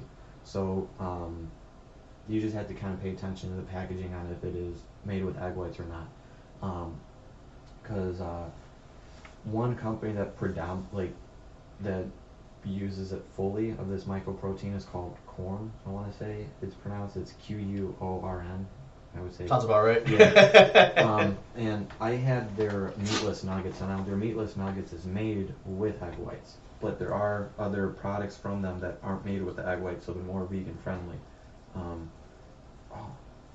Right, you're asking it again? Yeah, I got it. But having their meatless nuggets, it was really awesome. So they look exactly like chicken nuggets, and we just popped them into the oven, and they came out, and I liked them a little bit better than regular chicken nuggets because they were a little bit crunchier and crispier. Oh, nice. But the texture was still kind of chicken-like. There was no taste to it, so having it with barbecue sauce, ketchup, or even mustard, I tried all 3. they all tasted awesome with it, and it wasn't that bad of a price either. I want to say there was like 12 or 13 nuggets in there, and it was only like $4 or $5. So it's not as cheap as regular chicken nuggets because you could get a big bag of them for that much, but that was 2 servings. Yeah. So you could easily just, for meal prepping, you want to have chicken nuggets, you know, that are vegan friendly. Bam, you got them. So the nice thing with products like this, with like using the micro protein, or even like Beyond Meat, is it's great for people that are transitioning from, I guess, like an omnivore diet into a vegetarian diet, because they know that taste and that texture of meat already. It's very hard for them to figure out new recipes and new mixtures of food for those essential amino acids. So it's a good transition for them, and so they could pretty much still eat the foods that they've always enjoyed. And the best thing about this environmentally, so it gives off 10 times less carbon emission than beef does. Oh, wow. And 4 times less than chicken. It's also it has a 20 times lower water footprint than beef, and 6 times less than chicken as well. So this process and this company that does it has won many environmental awards because of this, and it definitely has to make a lot of the climate change activists really happy with it, as well as just the crowd of vegans and vegetarians that are really pushing for it too. With like the biggest thing with PETA is like how the chicken and the beef industry, they have such a large footprint on it, and it has such a minor scale, mostly because they're just from their process, and then just what it actually is. It's just a fungal plant. So it is really awesome, and the coolest thing too with this protein is they did research on how digestible and usable it is for your system, especially for people that are working out, and the protein synthesis. And usually with a milk, I think they said something like with milk protein you get it's mostly like casein, and casein, or no, sorry, whey. Casein is with yogurt, but it's mostly like the whey protein, and 60% of that is usable. But with this one, all of it is usable. Awesome. So it had like, people have noticed double protein synthesis in their system by using mycoprotein, which is awesome. So like, even just with me, I want to start implementing it more into my diet, just maybe every other day or soon daily, just to get a little bit more cleaner and more protein really. And also, going back into my diet, rule number 2 of increasing your fiber. With this thing being fungal, it has a huge fiber intake. So again, very easy to add fiber into your system. So yeah, definitely check out mycoprotein. It's a company called, I want to say Corn, predominantly uses it, and they're vegan, vegetarian friendly. Just have to make sure the packaging isn't using egg whites. But you could buy it online, but also stores like pretty much nation around has it. I want to say I got mine at Jewel, and then also Target, Walmart has it too, and maybe Aldi's, I'm not sure. But yeah, check it out. I highly recommend it. Even if you just want to go and get some, just one package to see how it is, and not fully invest. But yeah, check it out. It's a great protein, great food, and great company. I highly recommend it. Yeah, so that's pretty much what I had to say. Well, before we wrap it up, then let's. I want to hear Garrett's experience with yesterday. They were at my house and we had a little bit of a barbecue and hang out. Oh, but, yeah. Garrett and his lovely girlfriend Carly had a splash of anti-hero Malort. So I wanna. I've already had Malort once, and it was my girlfriend's first time, and I warned her, so just don't. I mind you, I was generous. I gave him a splash, mind you, a splash of it. And he was generous. And the best way that I always told her is, like, to me, it was always like drinking tar. It's just so bad, and it's just a terrible taste. And We just had a splash, and you said it was from Anti-Hero? Was Yeah. So the Anti-Hero? Revolution Brewery makes a beer I like called Anti-Hero, and anyway, Revolution Brewery and Jepson's, I think it's called, made a collaboration limited edition run of Malort, and it was brewed and made with the Anti-Hero, I think hops, whatever. Now, why it's I guess worse is because they try to incorporate the hop taste into the aftertaste of Malort, and if you ever have Malort in the first place by itself, the aftertaste will get you. When you first taste it, it's not bad, but the aftertaste, it stays in your tongue, your throat, and even if you have a chaser, it still tastes. Yeah, with like this the chaser stuff, helps a little bit, but not much. with this one, it was like straight. You tasted it, and like you get the hops, but it was like straight, like looking at an ashtray in a dumpster fire. Terrible. So yeah, I want to give a shout out to Carly and Garrett for having Anti-Hero Malort yesterday. That I know, though I didn't give a full shot, credit where it's due that they took it like champs. So I still hate you.